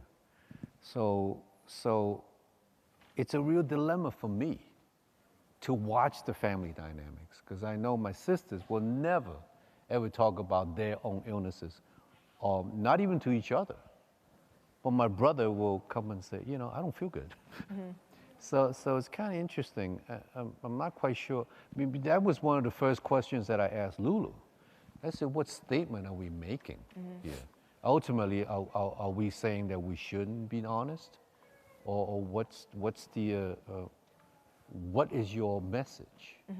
That was one of the questions I asked Lulu. And Lulu said, well, we're just presenting it. We're not making any judgment one way or the other. And I was satisfied with that answer, really, because there is no, in the film you will see that we don't say either way is right or wrong. It's just that that's what happened. So hopefully it will, you know, either bring up some kind of sense of truth for you, the audience, and I don't know, ultimately, what is the answer? I don't really know. I like that the film, you're right, it kind of explores the different vantage points without judging it, right? And so I'm thinking of that conversation that Billy has with her uncle. And because she's like, this is so unloving. Like how, you know, as Westerners, we think that people have individual rights to know. But I think what the farewell sort of reminded, and again, it was so enlightening, was that a lot of times in Asian culture, there's more of a self-sacrifice. Like it's selfish to put the burden onto Nai Nai, because then she has to comfort us while she's the one who has cancer. Right. You know, and that was a point of view that I hadn't thought of from my American perspective originally. I'm curious about just the process of shooting in China, what that was like for you guys. I think you guys have both done projects there, you know, before, but, you know, I think it's pretty rare because this was an American production. This is a Hollywood movie that's being shot in China. You know, how did that differ from previous experiences you guys have had? Well, The Farewell is my first film in China. It's your first time shooting in China? Yes, first time shooting in China. So it's all new to me. But this is a treat for you guys because we have Diana who's who's worked under that system in China and how they work. And, you know, obviously I've worked here all my life. So going to China to work on I guess, it is co-production. It is a co-production, you know, between China and the U.S. Because there were two SAG actors, you know, who were working, me and Aquafina. So you have to abide by some SAG rules. So you can't work 7 days a week. I think the crew was really grateful. This is great. We should because in China, when they filming, never have a day off. You see? Suddenly, wow, 6 days, we can have 1 day off. That's like a Christmas for them. So, you know, we were pretty welcome there. We gave them a day off. So that was really cool. I noticed that in China, there are less kind of compartmentalized. You know, this department would do that, and it just feels like they're very enthusiastic, the crew. I mean, you ask for a C-stand, give me a C-stand, and then 4 C-stands coming rushing at you, you know, but only, like, the doorway is only so big. And I think it's really, I love these guys. And you know, the first day we were shooting, there were some cars in the way. So the crew actually picked up the car. 2 cars. They picked up 2 cars and moved it. Manually picked it up because they couldn't find the driver. I think that's pretty cool. I don't think we can do that here. China finds a way to get things done. Yeah. They don't have to cut through. You know, I mean, I admire that. And another thing that I really kind of enjoy, the work in the Chinese system, is that if you're a senior actor like me, they would never call me by my name. You know, there was a teacher song, yeah, teacher Ma. You know? And I'm sitting there going like, okay, that's pretty nice. I enjoy that, you know, and really, I had a great time there, and understanding that these guys, man, work really. There are no days off, no hours. I don't think this can ever happen here, really. So I think maybe a blend of these two systems would be kind of nice. No trailers though. There's no trailers in China, so that was kind of rough. Yeah, no trailer. So what do you think? Well, Do you like working like with us, getting a day off? I'm just saying. But because I worked there mainly, my majority work was before I came to Western world. So that was like late 1980s. That was all different. So lately I did back a little bit, but I'm just have a little fun. I didn't work that hard, so of course.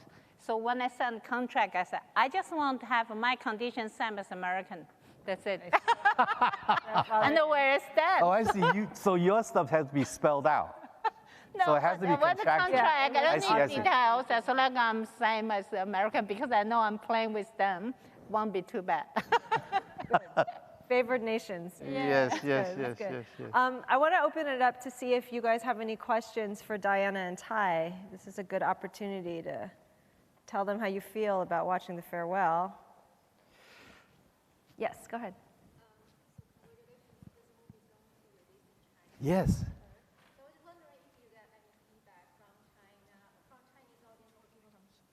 People from here, like Americans, especially not Asian, or people from China or Asia, then is there a different reaction, or how do they read the story differently, or is actually the same? Well, I was actually in the Shanghai Film Festival just this year, and they actually screened the farewell at the Shanghai Film Festival. So that's the only experience I have, and there were 2 screenings. For some reason, one was for kind of the older, audience, and one was basically all college kids. Oh, wow. So I don't know why that happened, but it happened.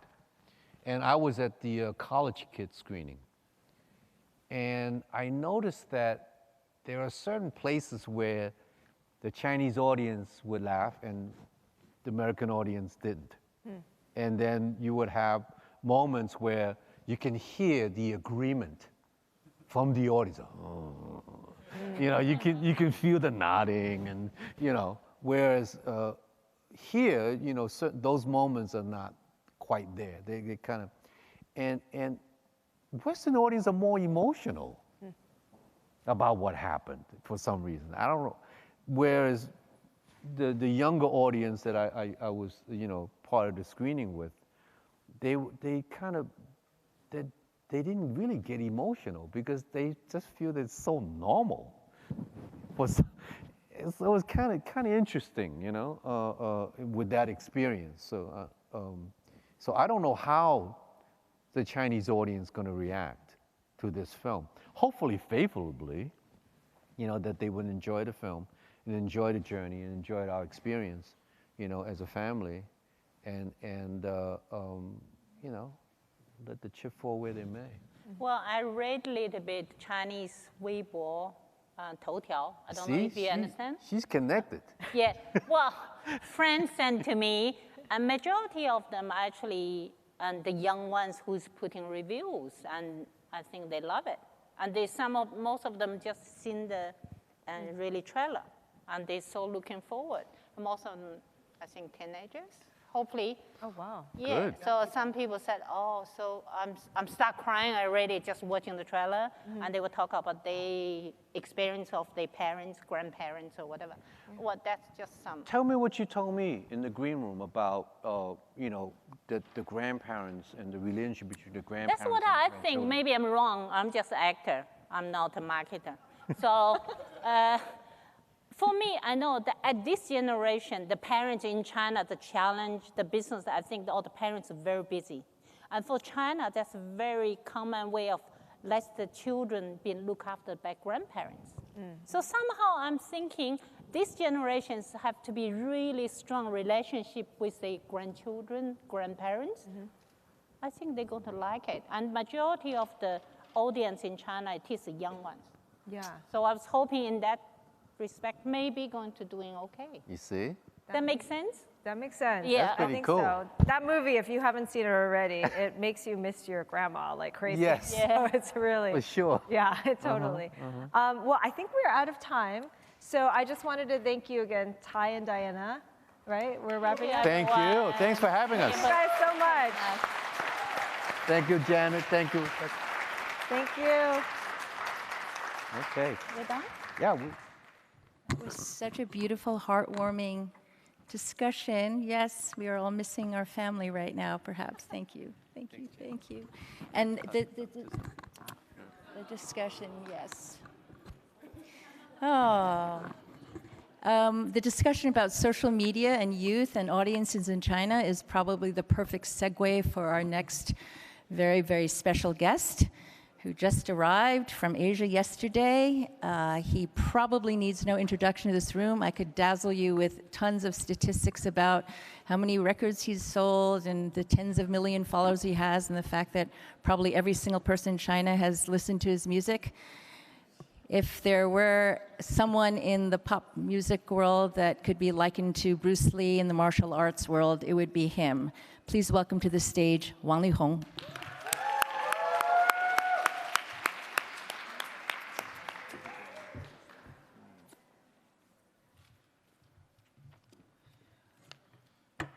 Good afternoon, everyone, or good morning, if you just flew in from Shanghai, like I did. Thank you, Janet, for that gracious introduction. And Ma Lao Shi, thank you for that great panel. I want to say also, thank you for being such a great actor, and for all your great work for all these decades, from RoboCop to MacGyver to Rush Hour. I'm really looking forward to your new stuff. Looking forward to Mulan. As an Asian actor myself, you know, when you see the Asian actor come up on screen, you always get so excited. You're like, oh, Asian guy. And then if he sucks, you're like, no. You know, it's like your guy just dropped the ball. But you're always so good on stage, so thank you, thank you. I'm actually very nervous today to be up here. Partially because of the name, the U.S. Asia Entertainment Summit. It's a pretty scary thing. When they invited me to speak here, I was like, no way. Because seriously, like in the news recently, people say the wrong thing at things like this, and their careers are over. This is the season of xenophobia, the high season, and the spouting whale gets harpooned, even on college campuses in the United States, some of the top schools. They're calling us out. Spies trying to steal everyone's good ideas. And it's contagious. It's like these California wildflies, you know, like one ember, and then boom, thousands of acres go up in flames. And one person says something, and then he gets destroyed. And then everybody else sees that, and they all get xenophobia too. So it's a bad disease. And I asked myself, Leehom, do you like your job? I said, yes, I do. Do you want to keep your job? I was like, yes, I do. Then why on earth would you agree to speak at the U.S. Asia Entertainment Summit at a time like this? And they're going to be live streaming. I thought about it a little longer, and then I remembered what my friend Joe Tsai said once in an interview. He said, there aren't a lot of industry leaders in China that can speak at international forums in English, and that's a problem. He said, how many Jack Ma's are there? And he's right. You know, in our industry, in the music industry, the film industry. How many industry leaders in China can come here, speak in English? Of course, there are translators, and they do a great job. Not knocking on translators, I would never do that. But let me ask you this.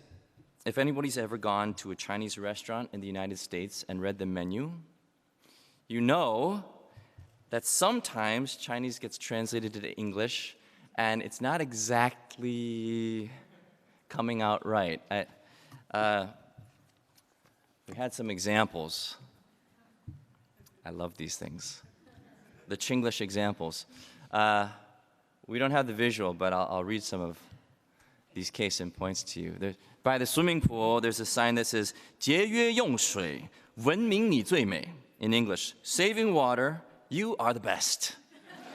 And then right under that, it says, 小便入池,文明你最美. Urinating into the pool, you are the best. Saving water, urinating into the, oh no. Oh no. There's another one that I love. It's called, well, on the menu, 夫妻肺片. Famous dish, Chinese food. It's the husband and wife lung sliced. And there's also the 杭儿酱丁, a famous tofu dish from Hangzhou. It's translated as hang small children sauce. And these are all perfect translations. Very accurate, very literal. And now we've all laughed at that, but actually, the other half of the joke is on you, because have you ever thought how well English translates into Chinese?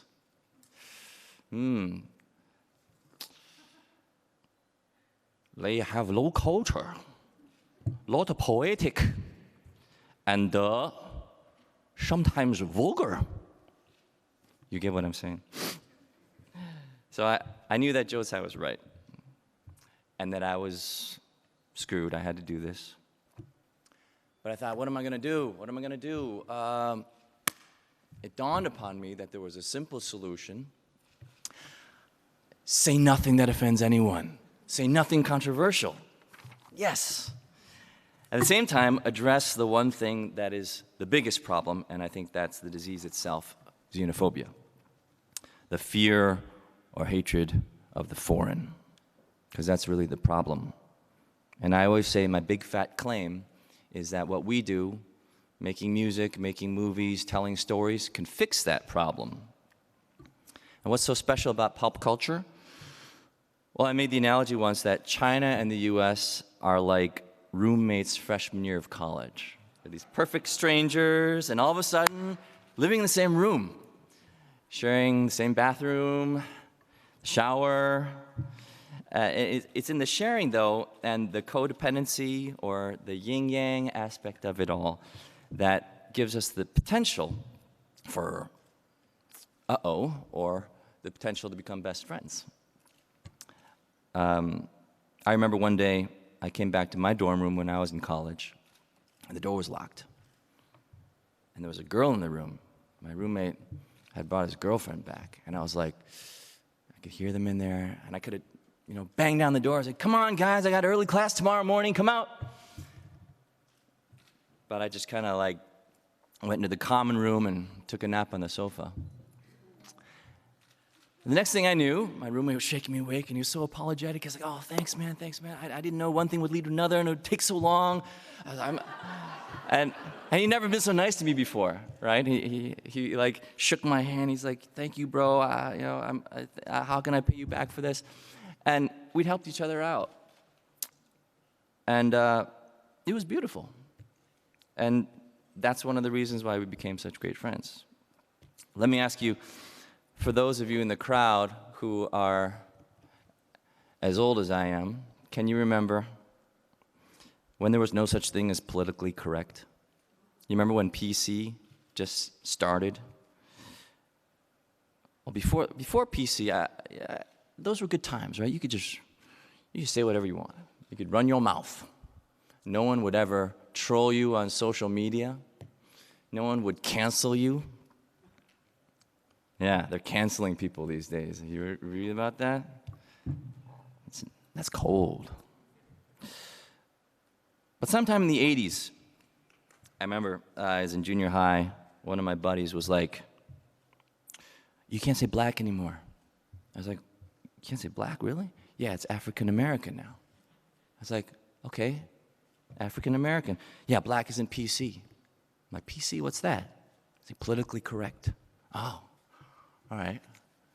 And then a few weeks later, he was like, you can't say Oriental anymore either. And I was like, what do you mean I can't say Oriental? I can't say Oriental? I've got an Oriental rug in my room. What am I going to do about that?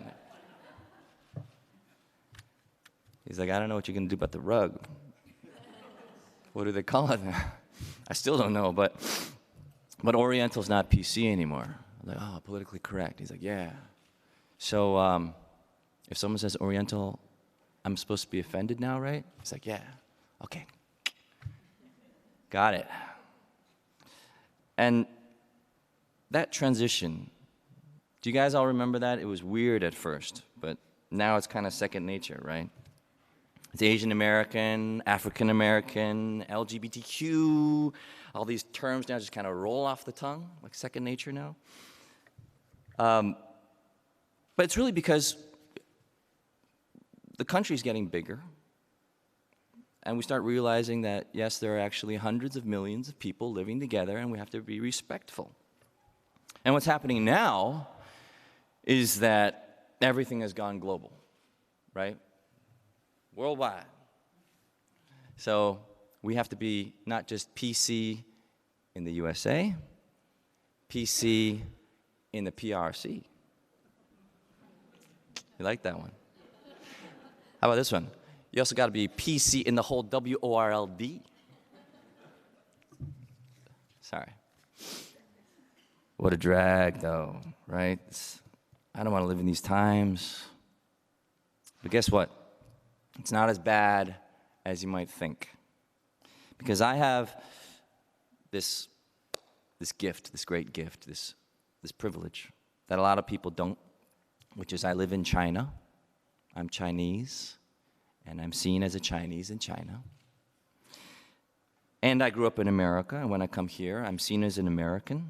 And I'm so lucky because I can go to the mountaintop and see the truth on both sides. And the people, their lives, their loves, their fears, their hopes, their dreams are pretty much the same. I write about these things. I write about these things, humanity, and I sing about it every night.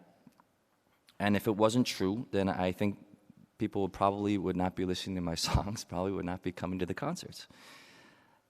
So don't believe the hype that says we're so different from one another, trying to divide us. It's not true. It's not true. Some people say to me, not me, man, I'm a true artist. No one's going to censor my work. I say, really?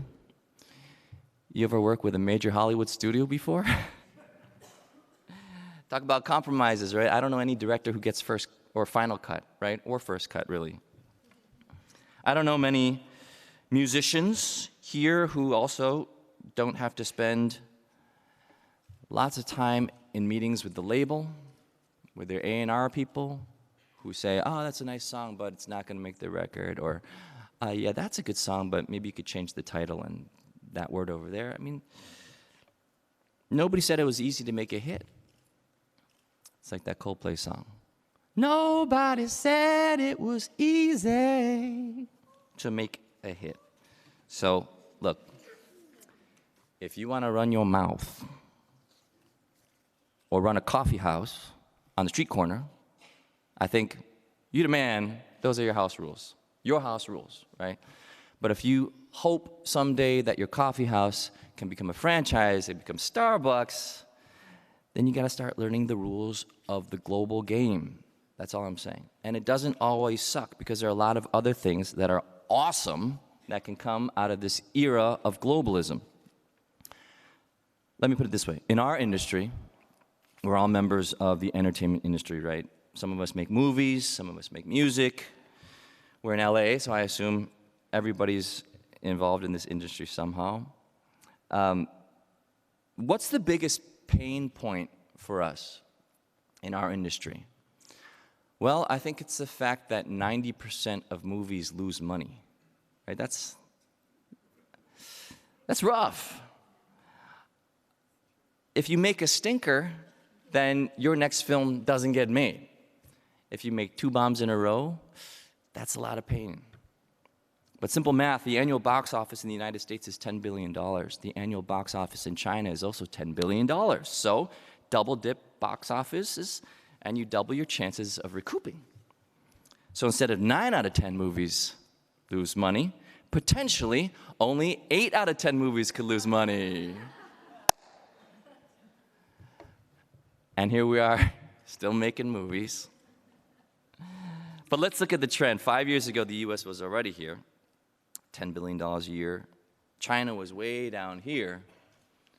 Now they've converged. China's a $13 trillion economy, growing at 6.3, 6.4% a year. So I think it's safe to say with $800 billion of wealth being created every year, like the size of an Amazon or an Apple or a Google, every year, that much wealth is created in the country. I think it's fair to say that China's influence in US filmmaking is here to stay. So co-productions like The Meg, or these tentpoles like The Avengers that keep getting made more and more and more of, it's because they are double dipping and they are crushing it. And their co-productions pass the censors, they enjoy mass exhibition in China, and the box office reflects it. And China's influence on US filmmaking is here to stay. I think vice versa as well, by the way. Hollywood will influence Chinese films more and more in the future too, because as China grows, its middle class grows from 300 million to 400 million, 500 million. Chinese filmmakers will also have to cater their tastes to global audiences too. And I'm not saying this is good or bad. This is just the way it's going to be, because you have to grow.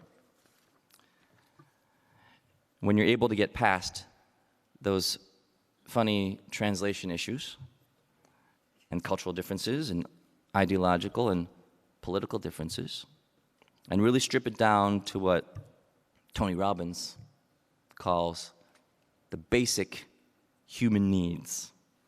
You can really get down to the core of what it means to be human, that we all have needs for certainty and variety, the need for fun, the need for significance, the need to grow. We all need love, we all need connection, we all need to contribute to society, we all need to be part of something bigger than ourselves. And if we can recognize and honor these common needs in other human beings who might not necessarily agree with us in every single data point, there are 5,000 data points in Cambridge Analytica, that's a lot. It's like Ellen DeGeneres said it beautifully the other day when she said, I'm friends with a lot of people who don't share the same beliefs that I have. And everyone was like, oh my God, what an idea. Be friends with someone who doesn't share your views. I thought that was just being nice. So before I get harpooned here, I want to talk a little bit about our industry, pop culture, and highlight some of the uncanny similarities and parallels between what's happening in the US and China. In movies, we already talked about tent poles and double dipping. If you can double dip, why not, right? Will Smith, he was just in Shanghai promoting Gemini Man. He's a double dipper. I remember him saying a long time ago, he asked Arnold Schwarzenegger, how do I become a global star? I don't want to just be an American film star, I want to be a global film star. And Arnold was like, if your movie is released in Argentina, you go to Argentina. So there Will Smith was in Shanghai last week, being a double dipper. And music It's also interesting to see what's happening over the last year.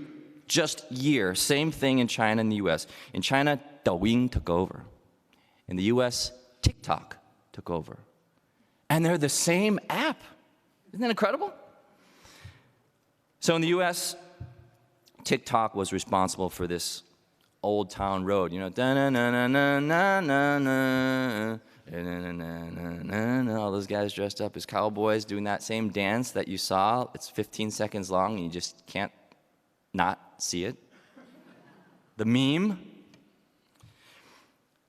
And in China this year, Douyin, there was a song called 缘分一道桥, Bridge of Fate. I know there's a piano over there, but no. I won't sing it. No. I'm making a change. I'm a game changer. I'm not playing piano today. First time. And why did these songs become hits? Because same thing. With 缘分一道桥, everyone dressed in traditional Chinese clothing, and they did the same, I mean, not the same as Old Town Road, but it was a dance that everybody did. It was like kids and grandmas and twins and like 5-year-old children. And the app wagged the dog. You know that term? It's like the tail wags the dog instead of the other way around. Both in both countries. And when you go to Tencent Music, which has 80% of the music streaming in China, and you look at the charts, most of the top songs in the charts this year are there because they were successful memes on Douyin. Yeah, so a lot of people are like, how come that song, like, just on Tencent Music, they're like, that's not a great song. Why is it #1 this week? And it's because this thing happened, this video happened that everybody started sharing and it went viral. These little 15-second feedback loops, right? That with the AI targeting your user behavior, you can't escape it. And another frontier of music, look at live touring. In the U.S. and China, artists used to tour to promote their albums, right? Used to tour to promote an album. Then, recently, everyone started making albums to promote the tour because nobody bought CDs anymore, right? This is all happening in parallel. And now, they're just like, forget the CD, forget the album, let's just go on tour. And you see that happening in both countries. Touring is really where it's at now, and like Live Nation, for example, this relatively new company, it's huge. It's like $17 billion market cap. And every musical star is looking to do the double dip, right? There are 11 cities in the United States with 1 million people or more. So when you get to those 11 cities, you can do a stadium concert. You know, it's a big deal. Guess how many cities in China have over 1 million people? 200. 200 cities. So Taylor Swift is touring in China. So is Bruno Mars. So is Paul McCartney. So are the Rolling Stones. So double dipping is the way, and I think it's only going to be more so in the future. Let's go a little further.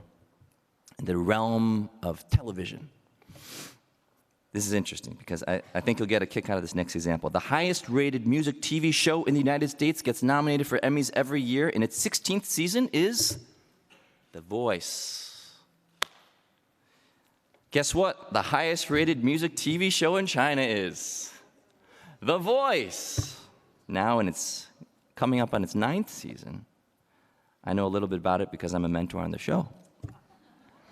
But it's really the Dutch company Talpa, founded by John de Mol, that created the secret sauce. But these are all examples, right? In TV, you got The Voice. Music, you got TikTok or Douyin, the advent of live touring now taking over. In film, you got the Meg, you got these co-pros, you got the Avengers. So these are all common trends, shared trends in global pop culture. So again, let's Stop trying to believe the hype that we are all so different. What's the huge difference between Twitter and Weibo? Or Amazon and Alibaba? Or WeChat and WhatsApp? Well, WeChat is it's pretty, yeah, that's like your Swiss Army knife. WhatsApp wishes it could have that functionality, but seriously, or what's the difference between TikTok and Douyin? They're the same, and there's so much similarity. But even with similarity, it can come across to the untrained eye as so different when you say that lovely Hangzhou tofu dish as hang small children's sauce. Ooh, no thank you. You see what I'm saying? So today, if nothing else, I just want to spread the message that there is an antidote to xenophobia, and it's communication, it's acceptance, it's open-mindedness, it's friendship, it's love, and it's the truth. In fact, any one of those things helps put xenophobia in its place. So let's stop being judgmental.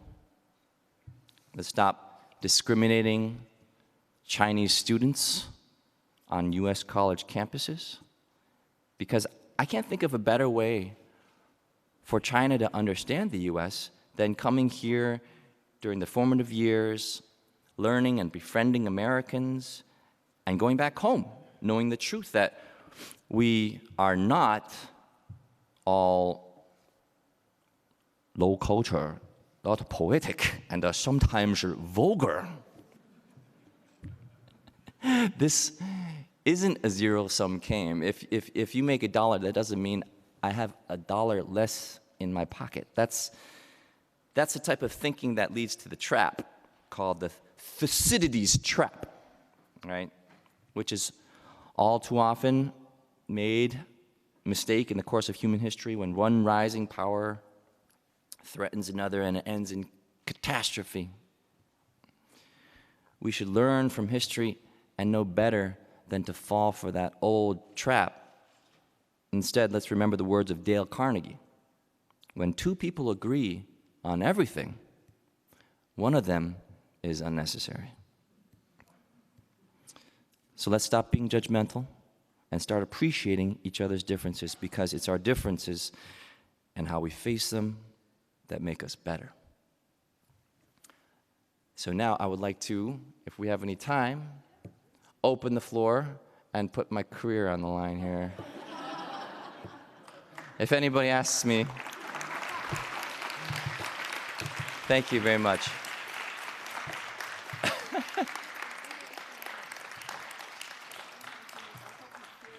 Questions if necessary. We do have a few minutes. A few minutes.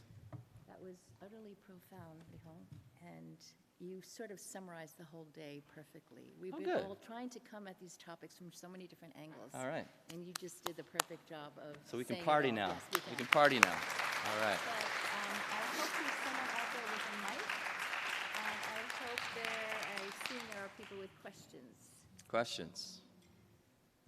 Everyone, I think, is just stunned and imbibing everything you said. Yeah. I just want to make sure. Hi. If it's a bad one, then I'll just say there's the door. Be on. Hello. 'Cause Hello. I get the house rules. You got it. Huge fan, first of all. Thank Huge you. honor to meet you. Thank Actually, you. come from office just to come and meet you. Oh, all right. I have a sort of like a funny question, because you just mentioned about the voice. Yeah. If you are invited to be in The Voice in America Hmm. instead of in China, like, are you gonna use the same thing you did, or are you gonna make a twist? Or because you know how Blake Shelton is so competitive, always doing this sign. Okay. And he always like, I'm the first one, and John Legend. If you're with Okay. them, like, what will you do? You gotta mingle, like, influence with the Chinese culture, or are you just gonna be like, oh, baby, like, do the same as them? Have you thought about that? I mean, thank you for your question. I haven't really seen The Voice in the States before. But I would imagine and I would hope that if I was a mentor on the show in any country, that I would approach it the same way. And I think the real joy for me being part of the show is to just mentor these kids who love to sing. And I've been doing it for a long time, so to be able to teach them whatever I can is a rewarding experience for me. Thank you. Yes?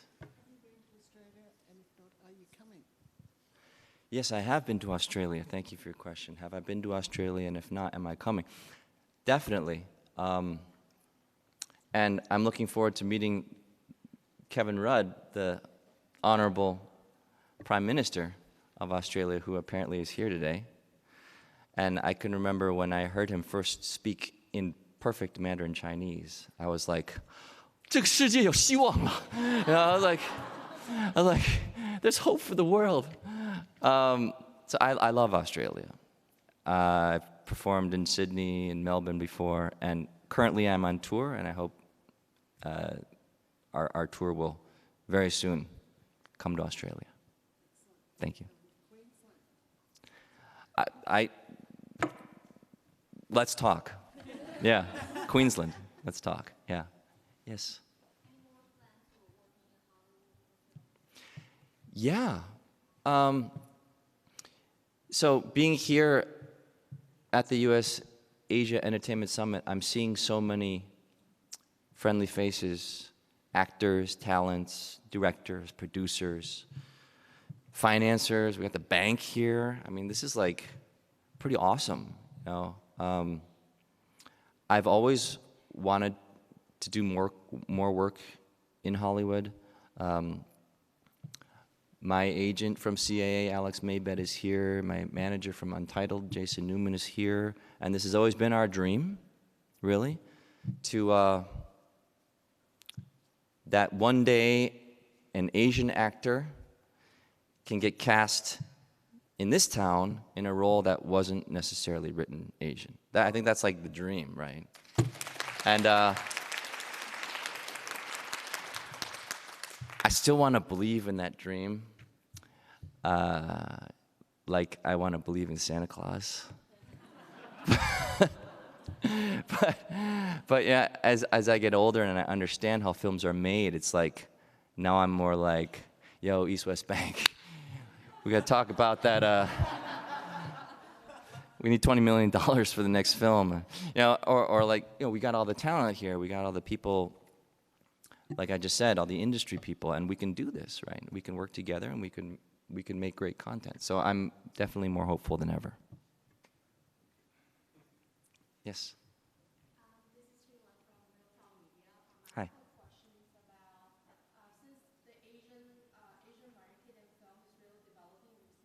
Right.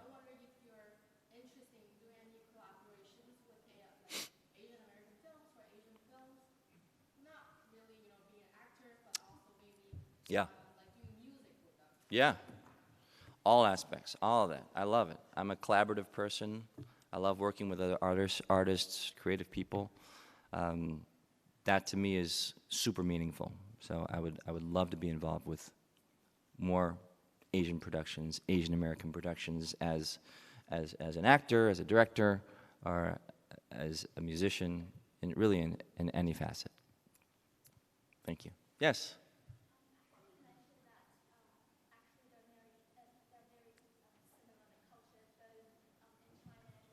Yeah.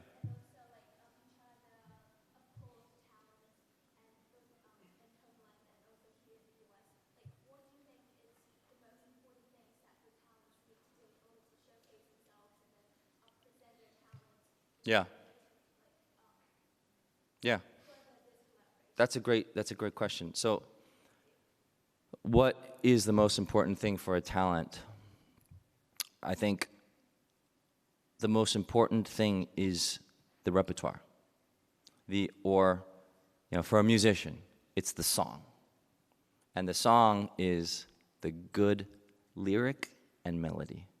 You can arrange it as rock, you can arrange it as hip hop, you can arrange it as R&B, but it's really about the story, right? And this is the script. So same thing goes for film. I think, you know, you got a great actor who's got incredible chops, but they really need a great project. They need the repertoire. They need a great story, a great script, and it all starts from there. It starts from the words. So I still have the most respect for the writer who has to look at a blank piece of paper and create the content, the repertoire that is going to touch people in their hearts. And then if it's good, if it works on paper, you know, every great script, when you just read it on paper, you know it. Every great song, too, if it's just like, just sung a cappella or just like one guitar, you know it. You don't have to start spending hundreds of millions of dollars on visual effects. I mean, that comes later, but you have to have that first step. That's what I think. But there's exceptions, of course. Yeah. Hey, man, big Hey. fan. Thank you. So my question is, Asia, the West, obviously huge cultures in their own. Then there's the role of Asian Americans. Yeah. And one issue that often happens, right, is we get asked to choose. We're asked to choose be Asian, just be an Asian, or be American, you know, just be another American. Yeah. But the truth is, right, we as Chinese Americans, Korean Americans, Hmong Americans Yeah. have our own culture Sure. that has grown from our parents, our ancestors. Yeah. So what would you say about being specifically a global artist who comes from being Chinese American, Yeah. Asian American? I would say that you got to be you. So all of this cultural heritage that we study, we embrace, it makes us who we are. It's in our DNA, it's in our families, it's in the way our parents talk, it's in the food we eat, and how you use that and how you synthesize that to make your work as an artist. You know, how you take those ingredients and you put them into your arrangement or you put them into your mise en scène, you know. I think that's your palette that you get to play with. And that is part of, I hate to say this, but in this industry, there's a lot about stereotypes and typecasting.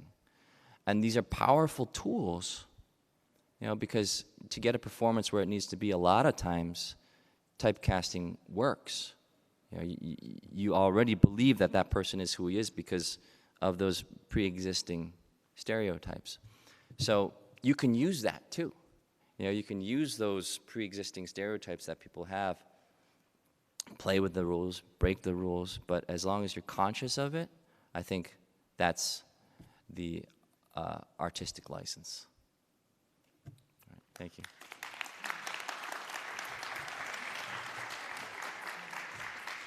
Oh my God. So we know he can fill stadiums of tens of thousands of people, but to have this moment of intimacy is so very intimate. special. Very, very special, and it caps off what I think has been an exhilarating day. We do need to move on to the next portion of the day. For those who are just here for the summit, we have some refreshments for you out in the lobby. We do need to clear this room because we're coming back here before 7 o'clock for our gala dinner. For those who are here for the dinner, please go to the courtyard for the reception. You have to re-register and get your table number.